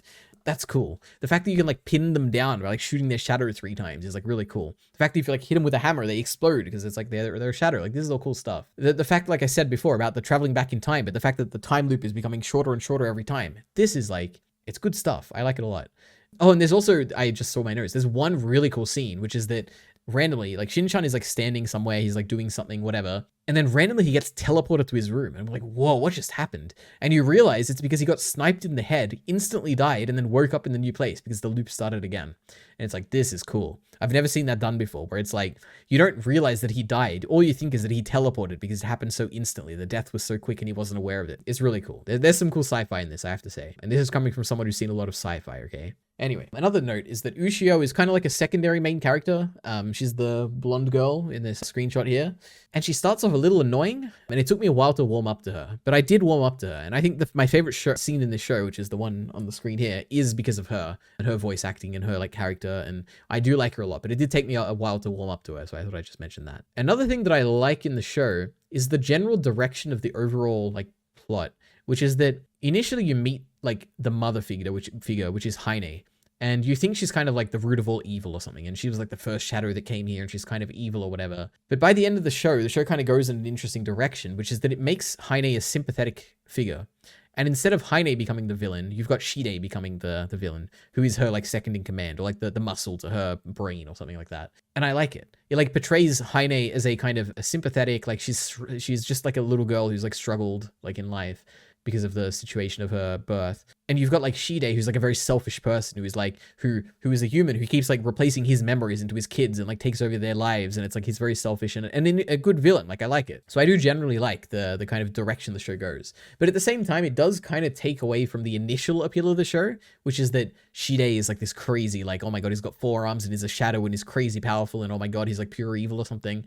Like I do like that kind of Shide initially. So you do add that depth to him, which makes the show more interesting overall. But at the same time, it kind of does like be like, oh, I kind of miss when Shide was like this weird generic kind of villain guy. Yeah, so I don't know, but that's that. Another thing is that the show does the backstory of the shadow people really well, or really interestingly, which is that you never quite find out what the shadows are, where they come from, why they're here, stuff like that. But you do hear a story from Heine at some point, which is that she talks about how before you know that she's a shadow, or you know that she's a shadow, but before the characters in the show know that she's a shadow, she's monologuing about her family and her like tribe or whatever in the past. And she talks about how they all starved to death and she was like the lone survivor. And obviously the people in the show don't know that she's talking about the shadow people, but we know it. And it's like, this is interesting. So she's kind of like, she kind of has a tragic backstory, which is that all of her people died and she like made it to this island and she's like the only shadow person that lives. And it's like, this is like, I like it. I like how subtle it is and they don't really bring it up ever again. It was cool. And it makes her a little bit more sympathetic, which is kind of cool. Heine is interesting. I like Heine a lot, basically. What else is there? I really like the final fight in the show, especially the setting for the final fight. It's like in this weird void with like abstract, like the sky is like red and it's like scattered into like weird swirls and stuff. And I think it looks really cool. Like aesthetically, it's like really cool, basically. It has some fantastic some fantastic direction. It's really great. I do like the final kind of action piece in the show. It's really cool. I guess just talking about like scenes that I like. The one I mentioned before is the one in this image here, which is when Ushio basically right at the end of the show, she decides to go back and like kind of, she wants to use her like last remaining time on this earth to kind of save Shin-chan and all, and like basically rewrite the summer, re-render the summer, you know, summertime re-rendering or rendering up. And there's a really good, like, it almost gets to me, it almost made me tear up, I have to say, which is that the ending, the ED music is playing, which also the second ED music is amazing. Like it's one of my favorite ED songs like ever. I really like it a lot. The first one is also pretty good too, but the visuals for both of these aren't really that good, but the second one's probably better, but the second song is really good. Anyway, in the scene that I'm talking about, the ending music is playing and it's like so perfectly timed, and oh my God, I'm like crying and stuff. And Ushio is going back and she's basically says, I need to hurry before this body disappears. And it's like kind of showing, I know I delivered that very terribly, but the voice actor does it really good, and it like times with the music and everything. And it makes it feel like, oh my God, she's like putting in all her effort to like save the people, even at the cost of her own life, because she's not going to exist, because she's not actually Ushio, she's a shadow. And oh my goodness, it's so great. Yeah, I like it a lot. Now, despite how much I like the scene, it is my favorite scene in the show. It's the one that got to me most emotionally. It definitely does fall flat in the sci-fi kind of the tie into the first episode. Because basically what you find out is that the teaser at the beginning of the first episode, which I'm constantly reminded of like throughout the show, I'm like, oh my God, how's this going to tie in? How's it going to tie in? It's going to be so good. Oh my God. The reveal is that basically Ushio from the rest of the show, like in this scene where she's going back in time, the Ushio that is here in that scene is the Ushio, like she goes back and she basically reenacts that first scene in the first episode. Like we're basically seeing it now in the proper chronological timeline. We just happened to see it out of order before.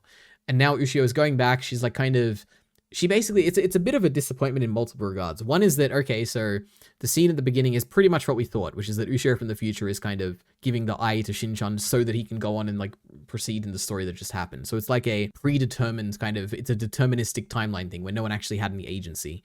And she also like goes back and records like messages for Hizuru that we've heard before and kind of shifts things in a way that so that the plot turns out the way it turned out. And it's like the most like, okay, so she basically sacrificed herself to make sure that the show turns out the way that we already saw it.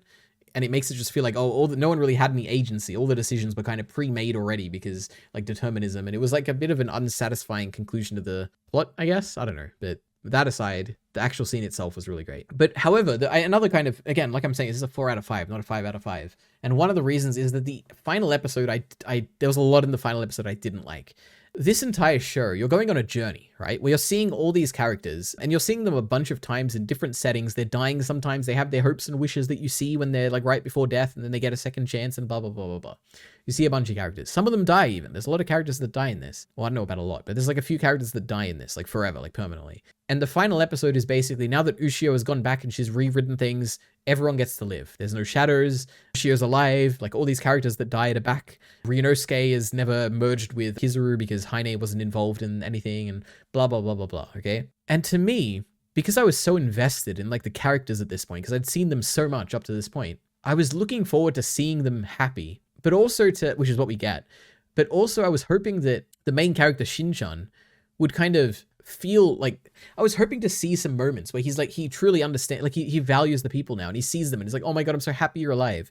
Like I was hoping to see a scene where he meets Ushio and is like breaking down crying because he's like so happy that Ushio is alive now because she wasn't alive before, but oh my God, you're alive, oh my God. And when she meets like Rie, she can be happy that he can be happy that Ryunosuke is like has his own body now. And when he meets Heine as like a little girl, he can be happy that Heine is just living as like a normal little girl now. But we're robbed of these emotions because he doesn't remember anything. It's like he has vague like recollections of the past, but Shin-chan doesn't remember the times that he went throughout the rest of the show.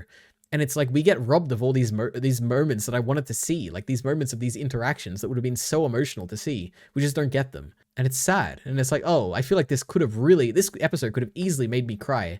Like if you built it up and had like good music and emotional moments and Shin-chan reacting to seeing Ushio for the first time again, it's such a shame that they took away these moments by getting rid of the characters' memories. Now, obviously right at the end, they do get the memories back, but it's literally the final like shot of the episode, which is that, oh my God, the fireworks go off. Oh my God, we remember everything. But at that point, it's a bit too late because I'm like, oh, the emotional moments have already happened. And like, I mean, we've already missed the emotional moments, sorry, they never happened. And it's such a shame. The show just ends and it's like, oh my God, they remember now. The end. I'm like, oh, I wish I saw like kind of the after he remembered, like what was his interactions with people, you know? Anyway, but the show does one thing which saves it, like this final kind of all the stuff I was just complaining about, which is that throughout the episode where Shin-chan is kind of having like half kind of vague recollections of things, not quite remembering things, he has this brief moment where he talks about like everyone is happy and summer's coming to an end and this is great. But despite this, he says he feels pained and he feels lonely all the same now that summer has ended. And I'm like, oh, okay. So maybe it is a shame to be getting robbed of these emotions or whatever, but at least Shin-chan is aware of it, that he's not getting to feel the emotions that we were hoping to feel. And it's like a little bit tragic. And I'm like, oh, okay, the show kind of saves it a bit. I obviously would have preferred to get those emotional moments, but at least the show is kind of aware that they are robbing us of these emotions. And it's like, oh, Shin-chan is feeling that too, you know? Oops. So yeah. Now I have a few miscellaneous notes, okay? One, there's a lot of fan service in the show. I'm not like for or against it or anything, but it's just a notable thing. It felt a bit unnecessary, but you know what? It's fine. Whenever I see it, I'm like, oh, okay, fan service, interesting. Another thing is episode 15, which is the one where they're like fighting in the gymnasium. This is like so much better in terms of directing and animation than any other episode in the show, that it's like clearly there was like some, I don't know if they like, it's maybe a really famous chapter of the manga or something and they put like a lot of attention into it, or if there was like an interesting director that was like assigned to this or something, like a famous director, but it was like so much better than the rest of the show basically. So yeah, just keep that in mind, I guess. Another thing is, this is my second Disney Plus anime. The first one was Heavenly Delusion, which is my favorite anime, and this is my second one, but it was perfectly fine, I guess. The interface for like Disney Plus is a bit slow and the quality can be a bit bad, but it was fine. It was perfectly serviceable. What else is there? Well, one funny thing the show does is that whenever you see people on TV in the show, like the TV within the actual show, it has like real life people like us, like on their TV. And it's like, oh, these animated people are watching real people. This is funny. I like that gag. It was very funny. What else is there? Oh, there's like a lot of yelling of like, you're meant to be like really quiet in this so you can like talk about secrets, right? In the show. Like there's a lot of like, oh my God, we can't tell this person this because what if they're a shadow person, blah, blah, blah, blah, blah. And they're like inside a house and they're like yelling and it's like, oh my God, these rooms must be incredibly soundproof because they're yelling so loud. It's like a Death Note thing where it's like Light is like monologuing in his room and it's like, whoa, can they hear him? Like, should he be a bit quieter? This show does that, but like way worse, where it's like they're screaming things they shouldn't be screaming. Nope, it's crazy. Anyway, what else is there? But actually, however, there is one thing I just saw in my notes, which is that there's a scene where they're like yelling inside the house and it's like they're trying to hide something from Mio. So they're like trying to like, I don't know why they're yelling if they're trying to hide it from someone, but then you get like an insert shot to Mio, who they're trying to hide the stuff from. And she's like got her headphones in and she's like watching this like a YouTube video or something. I'm like, oh, this is so funny. You know, that's why she can't hear them, because she's like got her headphones in. That was kind of funny. I like that. But another thing is that Shin-chan, the main character, he has this catchphrase that he says all the time, or a perspective to life, which is that he talks about how he needs to take a step back when he's in trouble and think of the bigger picture. As a character thing, this is really good. Like, I like it. It's like you kind of hope to see characters like this, that whenever they're in a pickle, they don't like freak out. They don't like make irrational decisions. They take a step back. They see things from the bigger picture and they like act on that. It's cool. But he says this a lot. Like, I need to step back and think of the bigger picture. And it sounds a bit goofy sometimes. And it's like, oh, it's a bit like, it's like really good and logical and character-wise it's great, but it's a bit goofy. So I just have to say that. Another kind of element, which is more like a Japanese cultural thing, I think, which is that there's a scene in the show where we're meant to be annoyed or like, sorry, we're meant to be like emotionally upset at the fact that Heine, who's the shadow person, is eating or consuming the dead bodies of people, like the corpses, instead of the alive people. Or not instead of, but like even when they're basically going to sacrifice Ushio's body, they're going to, well, not sacrifice, but let me take a step back, you know, let me think from the bigger picture here. The shadow people are eating the corpses of people. And there's a plot like kind of element in the show, which is like, oh my God, the shadow people are going to eat Ushio's body. We can't allow that. That's so disrespectful and so bad. And me as the audience, I'm like, oh my goodness, who cares? It's a dead body. And separate to that, if they're like sustained on the dead bodies, it just means they're not eating real people. Like, what do you prefer? Like, do they go and eat real people? Like, just let them have the dead bodies, man. Jesus. So anyway, there's that. I already talked about the really cool shot of him like getting sent back flying and you see a POV. That was really cool. And my final note, miscellaneous note on summertime rendering, is that there's Mio, who's a character with a bad voice actor, I might say. She's a character. And then later on in the show, you get like a shadow version of Mio. And like, she's on our side because Ushio like corrupts her so that she's like part of the good guys. She's really cool. She's like cool. She's calm. She's collected. She's capable. I like her. I like her a lot. I like the Shadow Mio. So yeah. But that was summertime rendering. This was an interesting show. 4 out of 5. In March of 2025, I watched Lycoris Recoil, which is an anime. It's got 13 episodes and it is absolutely fantastic. I love this show a lot. This is one of my favorite things I've watched all year. One of my favorite anime of all time. This is really, really good. I like Lycoris Recoil a lot. It's absolutely enjoyable from like beginning to end. It was incredibly engaging. The episodes flew by. Like, the pacing is fantastic. The plot is great. The action is great. The characters are great. The art is great. The animation is great. The directing is great. The voice acting is great. I watched the dub. The dub is fantastic. This is probably the best dub I've ever seen, probably. I love Lycoris Recoil. This was fantastic, I have to say. Just to say, like, actually, just specifically about the pacing, this is something to say that it was incredibly engaging, and I think it also does have the best pacing of anything I've seen. The closest thing to me is that Kaguya-sama Season 2 is something that I always enjoyed because of the pacing, where it's like you get through an episode and you don't feel like you have to watch more, but you also feel like you didn't like get too little or something, and it's like a nice mix where it's like, oh, like it'd be nice if there was more, but I don't have to like watch more, and I'm not like, oh, I feel like I didn't get enough. It's good. And Lycoris Recoil is very similar to that, where I got to the end of each episode and I was like, oh, I feel like I watched like a solid thing there, and it was like nicely paced, and I like it. Very good in that regard. I also like a lot of this show is there's like a mix where it's like slice of life some episodes, and there's like action in some episodes and like plot focused. I like both of these. Like the slice of life in the show is some of my favorite stuff. And I think maybe my like favorite episode is a slice of life episode where it's basically Takina is trying to balance the Lycoris cafe budget, and it's like, oh, this is like, it's cool. Like I like the world of Lycoris Recoil, and I like the cute characters and weird like gimmicks. Like there's like a hacker called Walnut, and he like wears this or she wears this like walnut outfit, and there's like a hacker called Robota or something. He has like a robot head all the time, and it's just fun. Like it's a fun world, fun characters, good slice of life. I like this show a lot. But that's my main like kind of overall thought on Lycoris Recoil. Now, there's a few other things I want to talk about. And the number one thing I want to say about Lycoris Recoil is that I love Chisato. So she's the main character, and she is really, really interesting. On the surface, she's like incredibly bubbly and fun and friendly, and she's like an enjoyable character to watch. You know, she's good at fighting. She's like a really capable fighter. She's got a cool power where she can like, she's a master at like understanding trajectories and stuff. So you can't hit her with a bullet because she'll like dodge really easily. Like it's a cool power.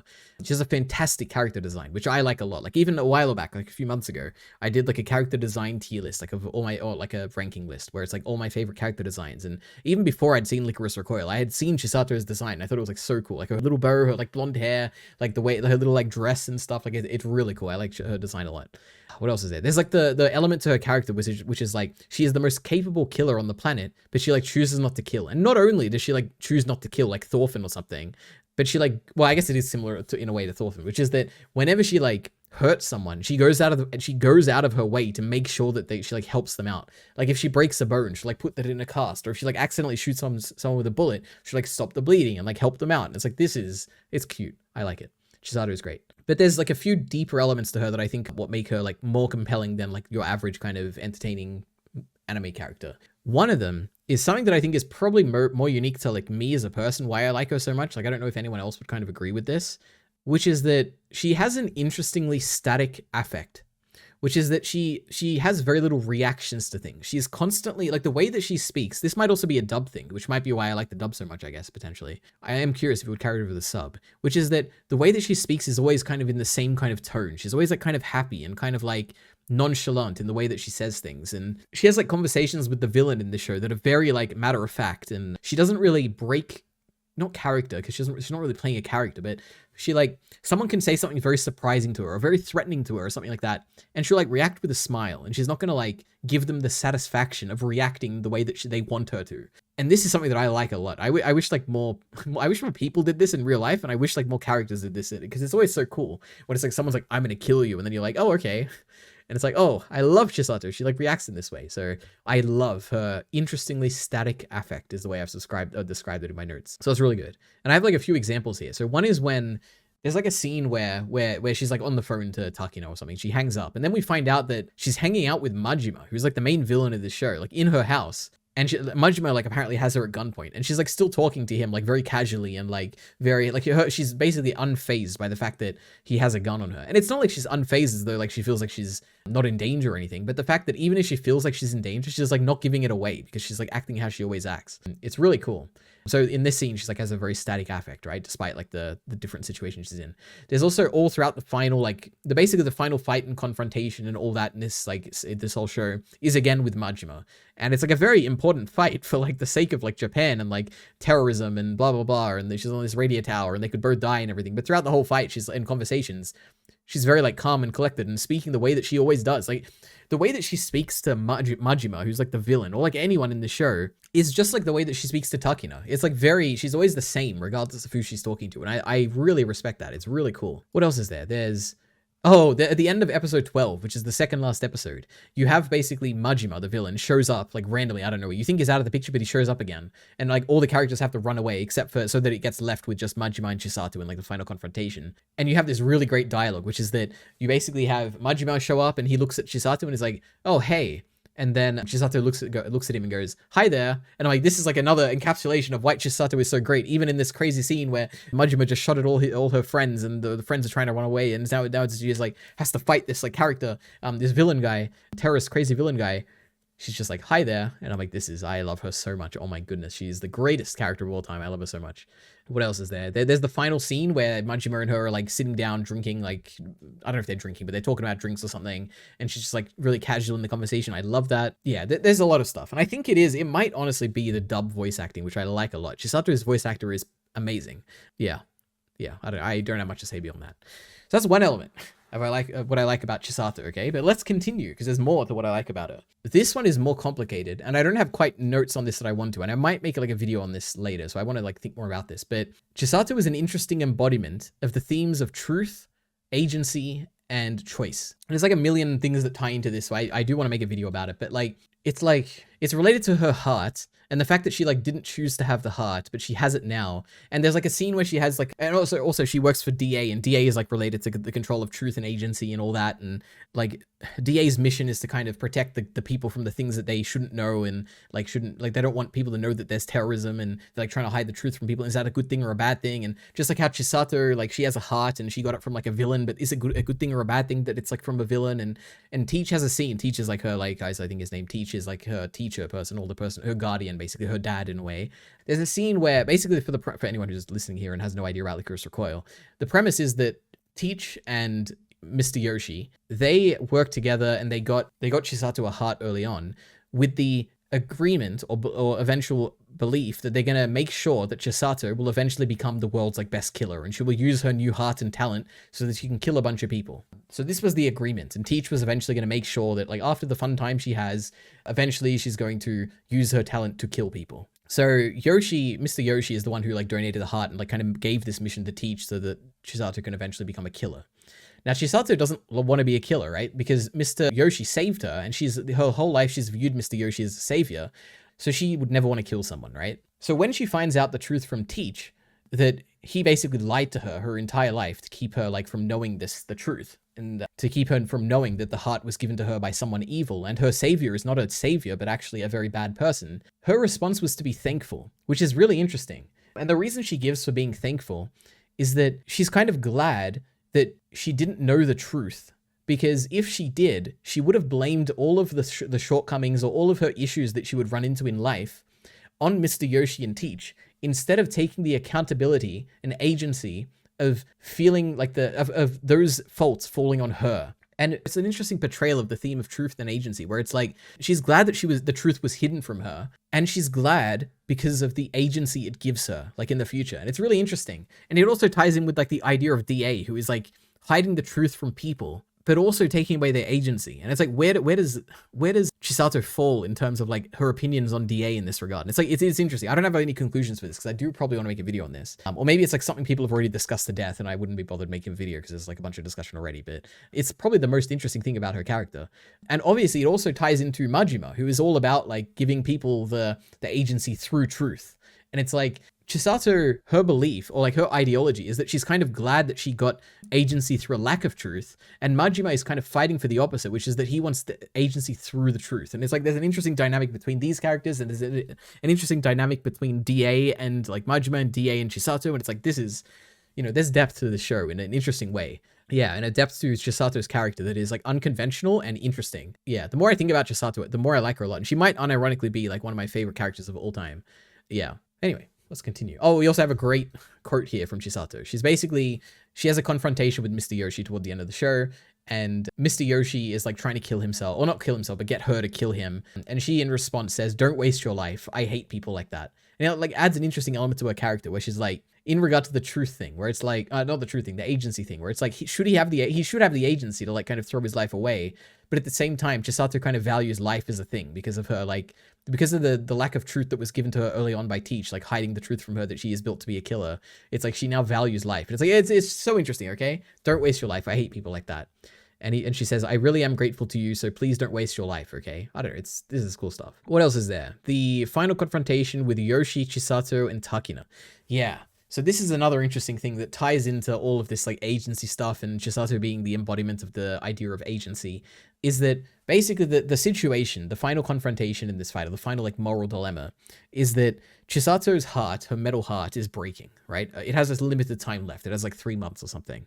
And the only other heart that could replace hers and save her life is inside Mr. Yoshi. and he put it there intentionally inside his own body so that the only way for Chisato to live on is for her to kill him, and by killing him, becoming a killer and becoming the killer that he wanted her to be. The interesting thing is that in this final confrontation, Takina basically shows up and immediately like tries to kill Yoshi because obviously Takina wants to save Chisato, right? By like getting the heart from Yoshi, and she doesn't care about Yoshi. Yoshi's a villain to her. Yoshi's a killer. But the interesting thing here is that in this scene, Chisato has the ultimate agency, because no matter what, even if Takina gets that heart and kills Mr. Yoshi, even if Mr. Yoshi kills himself, Chisato is never going to take that heart because she is the one in control here. She would never want it because it is like a corruption of her morals. And she doesn't want to kill this person because she doesn't kill people. And that gives her the agency to kind of, no matter what happens in this situation, she will be the one to decide what happens. Like, she's not going to accept this heart if it's like not acquired through means of that she's willing to accept. It's interesting. I like this scene. And it does tie into the theme of agency and truth and all that, which yeah. And then finally, I guess just to continue on with more of this, which I wish I had like a conclusion to this, but I don't, which is that later on, she actually does end up accepting the heart unknowingly because she doesn't know the truth, which is that Teach went and killed Yoshi and then implanted the heart in her without her knowing, which is an interesting parallel to what happened earlier in her life, which is that Teach is once again telling her a lie about like how she's living on. And it's like, once again, she's like she's getting agency through the lack of truth or whatever. And it's like, it's interesting. I like this a lot. And I feel like I'm just saying that on repeat basically, but it is, it's so cool. An interesting character, an interesting show, blah, blah, blah, blah, blah. Yeah. Anyway, so what else is there? I guess besides Chisato, who's like the greatest character in this thing, there's also two that are also interesting characters. One is, like I've said before, Majima. He's really interesting. He's competent. He has a cool voice. The dub voice for Majima is fantastic. He's clearly a villain, like he kills people or whatever. But at the same time, he's kind of fighting for a good cause. Which is he's fighting for freedom and agency in people, of the Japanese people. And he's trying to free them from DA, this like kind of crazy, overreaching, overpowered organization that is kind of keeping the truth from people. And he's also like, even though he's like portrayed obviously as a villain like throughout the show, he is also at the same time portrayed sympathetically in this like flashback we get, where he's kind of like trying to take down the radio tower, the symbol of like DA or whatever, and he's being hunted down by this like monster, which is young Chisato when she was like working for DA back in the day. And it's like, oh, he's like kind of, this villain is being portrayed sympathetically, and he's like kind of goals are like kind of also like sympathetic, and yeah, it's interesting. I like him a lot.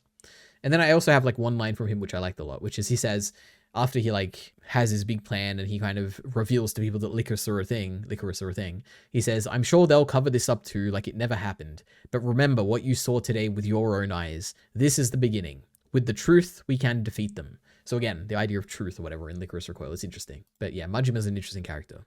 The second, like the other interesting characters, is there's Chisato, there's Majima, and there's Teach. So Mika is I think his name. He's interesting because firstly, as soon as you meet him, in like right from the get-go, he's really interesting because he's like this, like he's a big black guy in Japan, first, which is like not that common of a thing. But he also has an injured leg. Like he has like a crutch all the time when he's walking. It's like, oh, this is like an interesting guy. Like he's out of place, like both in terms of like being a big black guy in Japan and also being like having this like injured leg. And it's like, oh, this is like kind of interesting, you know? But the more interesting element to him is like the subtle guilt that you see in him, which is that he clearly feels this guilt over like having lied to Chisato and not telling her about the savior that she's like spent her whole life looking for. But it's very subtle. He doesn't like show it to her. And he's like more through this guilt, he's like resorted to being more of a quiet kind of figure than he is like, so that he doesn't like show that guilt. It's interesting. I feel like I've said that a million times. What an interesting show. There's also the way I wrote here, the way that he sees himself as weak for not being able to kill Yoshi for Chisato,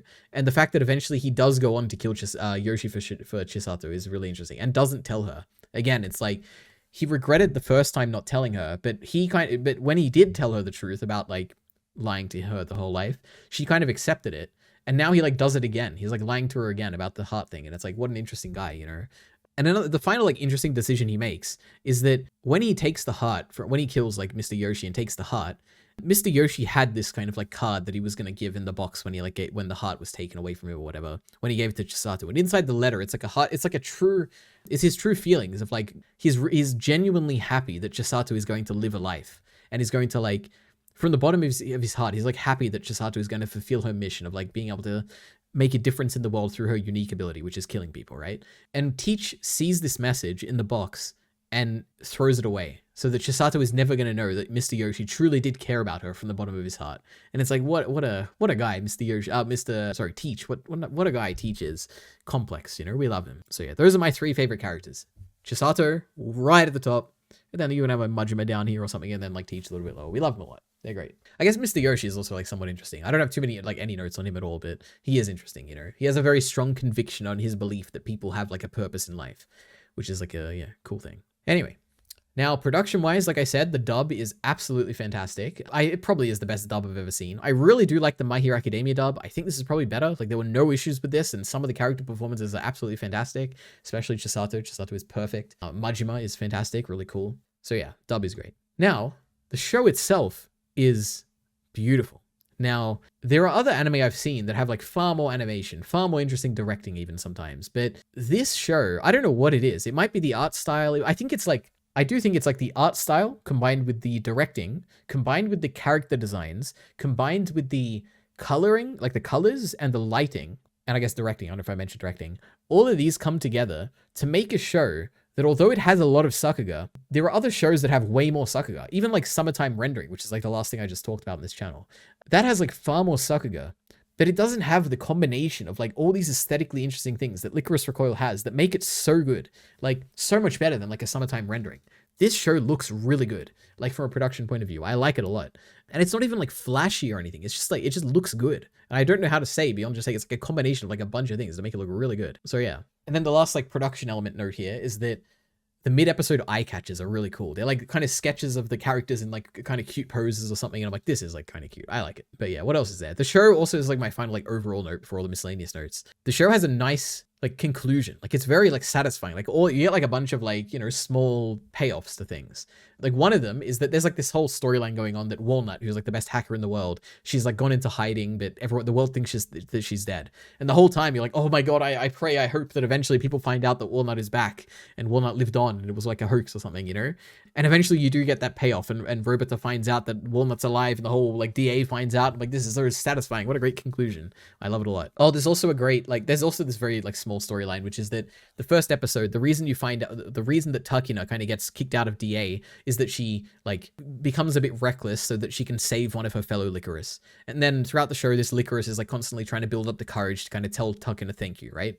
And like toward the end of the show, I think even the final episode, Takina basically, I mean, this girl like steps up and kind of helps out Takina by letting Takina go, and she'll like fill in for Takina in the mission.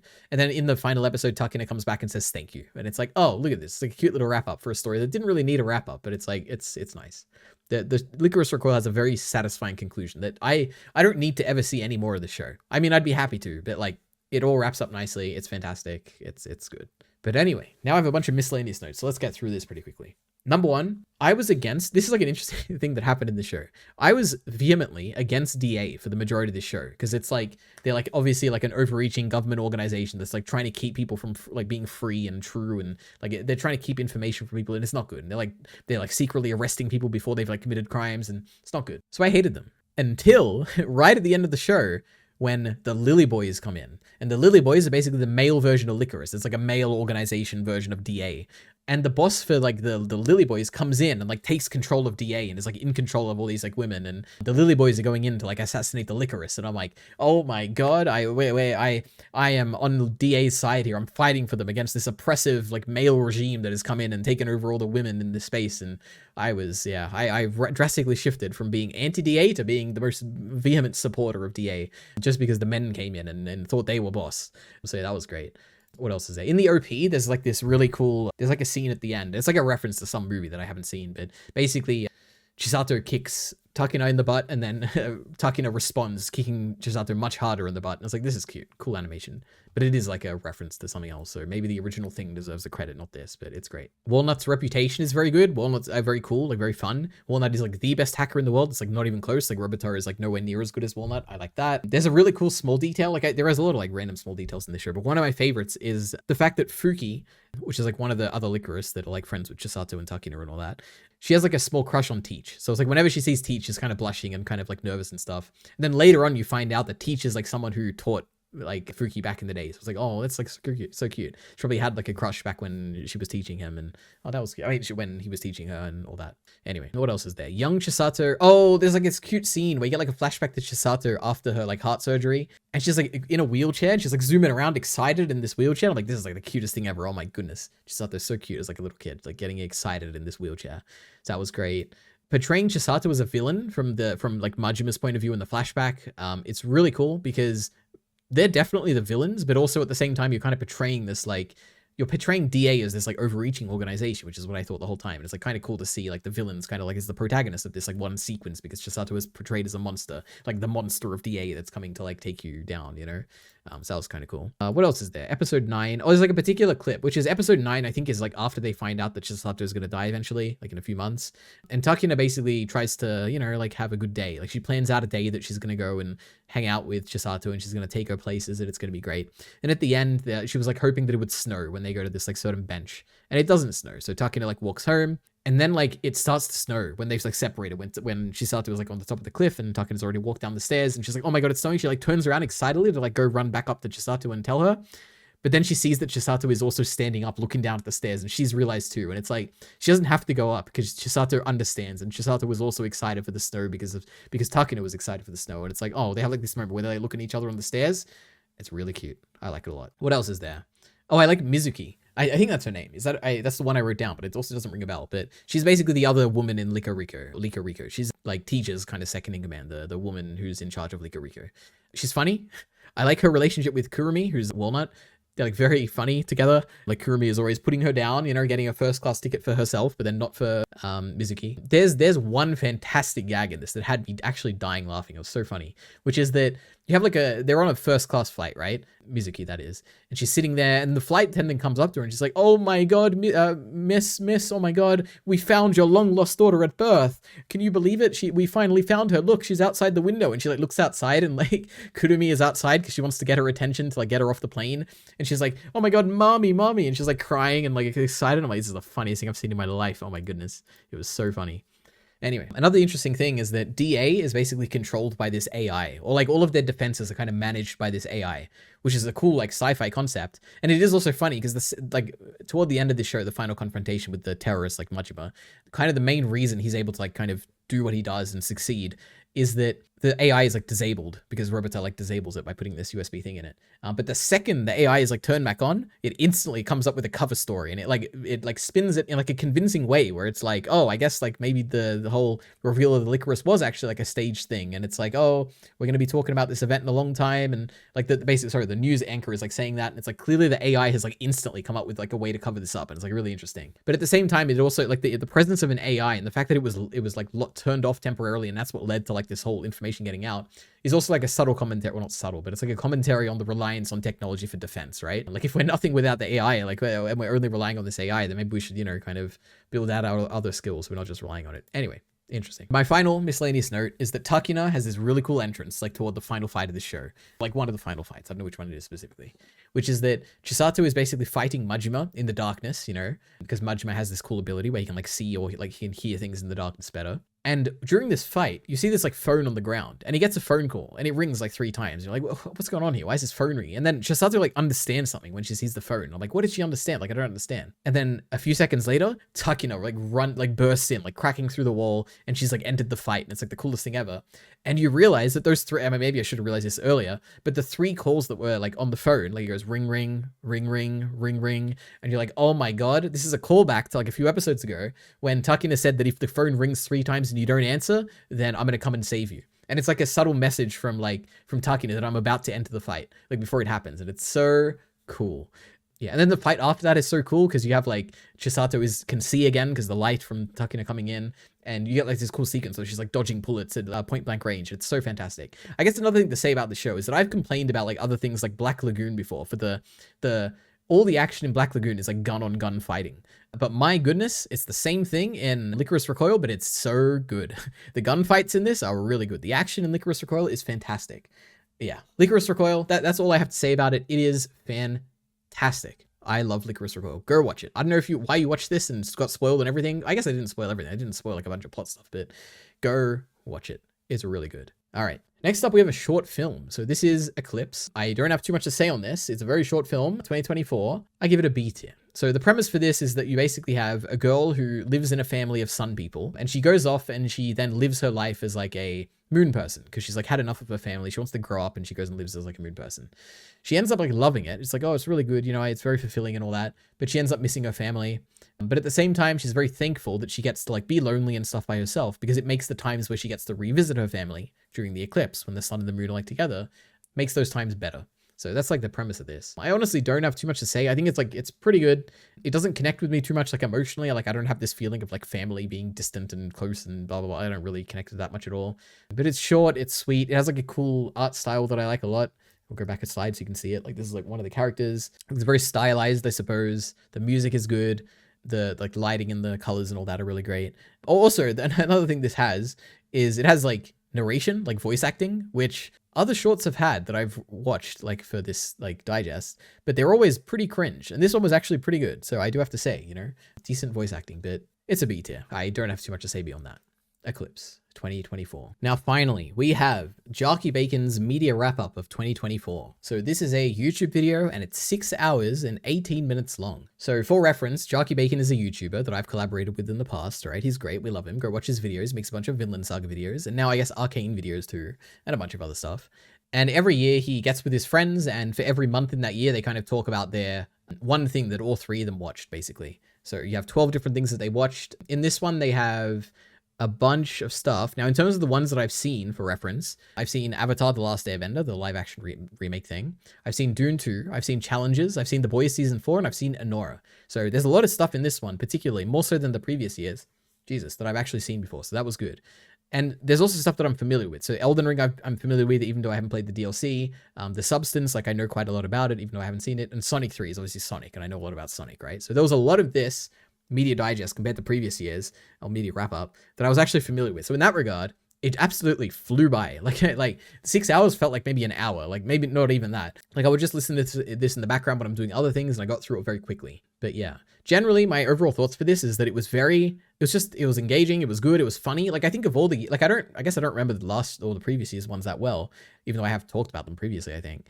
This was, I think, the best dynamic that they've ever had. Like they're very funny, they have good banter, they feel like they're like good friends. There's like a bunch of like funny moments. I think I've listed like a few of them here, but it was great basically. And I think one thing that this particular this wrap up does very well is that in the intro there's like a really good compilation of funny moments, and it got me excited. I'm like, oh my god, there's like so much good stuff coming up. Anyway, it's a great teaser. Let's see, what other notes do I have? The dynamic is great. Oh, this is just like another overall thought here, which is that I love this. It was great. I went through it. It was fantastic. I do like the one great addition to this one that I don't think they've done in previous years is that they have a ranking for each of them, which is like a thing they do before, where they talk about like, okay, we're going to place this here and here and here and here. And there's like ranking for all my stuff, my 12 things I've seen this year. But this time they did it at the end of every section. So basically they'd be like, okay, I'm ranking this above this and below this, and it's going to go here, right? All three of them. I like this a lot because at the end of every discussion, it basically put into context, like if they really like something, but like liked it a lot less than something else, like kind of puts it into context. Like there was one point at which they're talking about, I think Lars is talking about how he's basically giving a very strong criticism of The Boys Season 4. He's like basically talking negatively about it for like a lot of the time.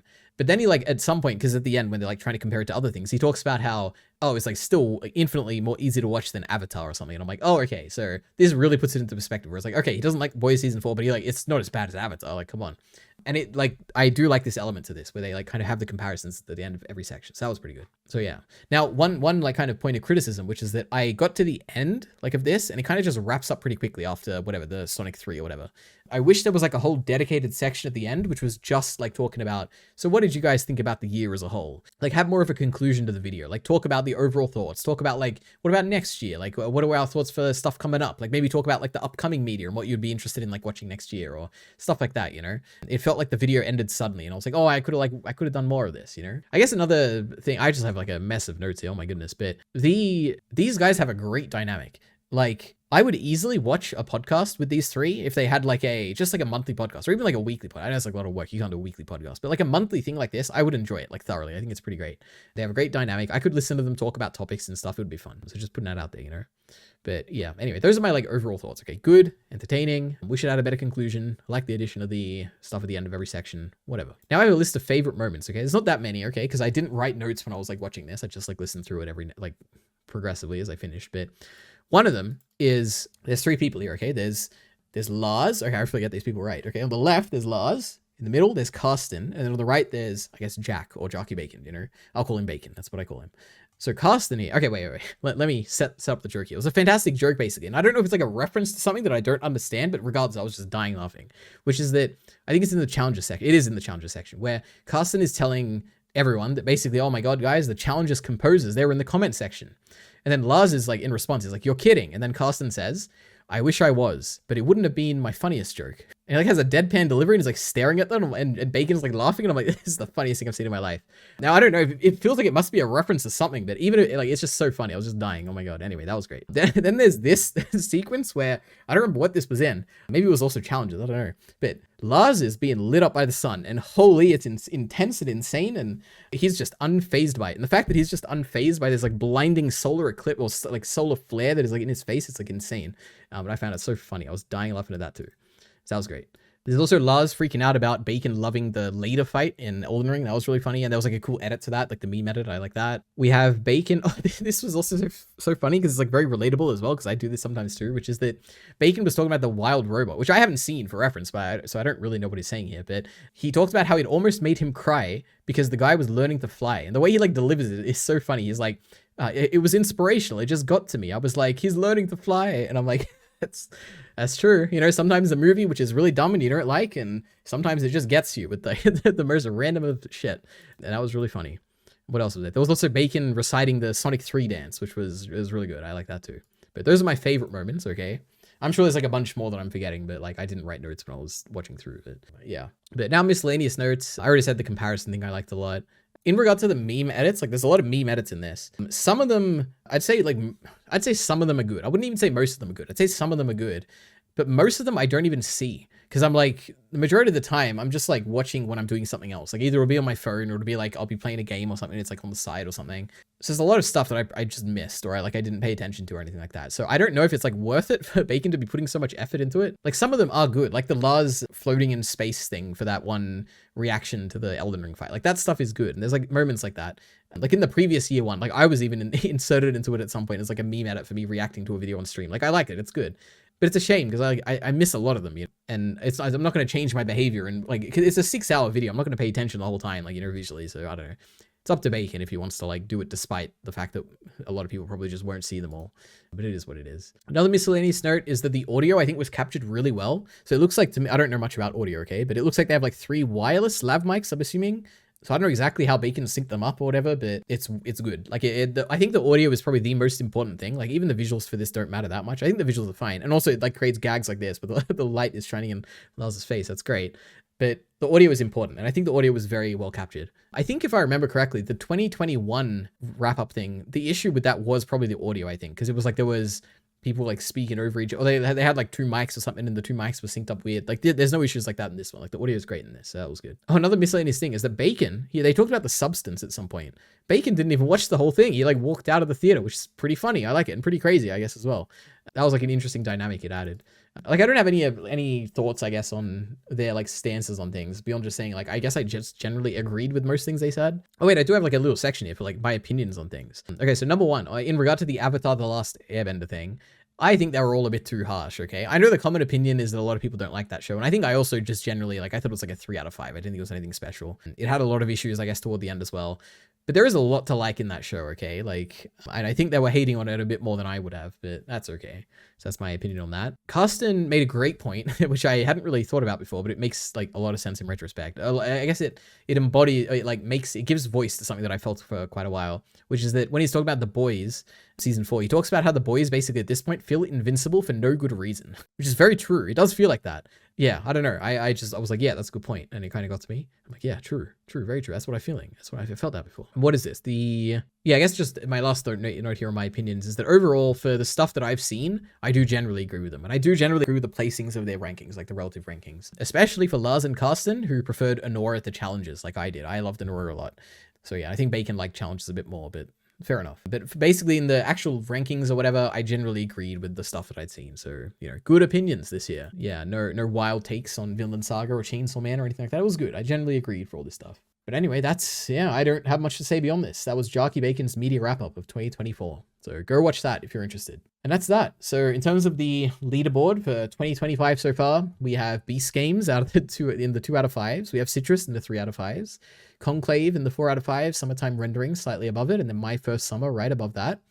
And all the way at the top, we have Lycoris Recoil in number 2. And The Great Anora in number 1. One of my favorite movies of all time. And I guess also just to say, Lycoris Recoil, one of my favorite animes of all time too. This was a great month for consuming things. And then just finally, for the shorts, we got the new Eclipse in B tier, top of B tier. So that was that. The 2025 March digest. So see you next month.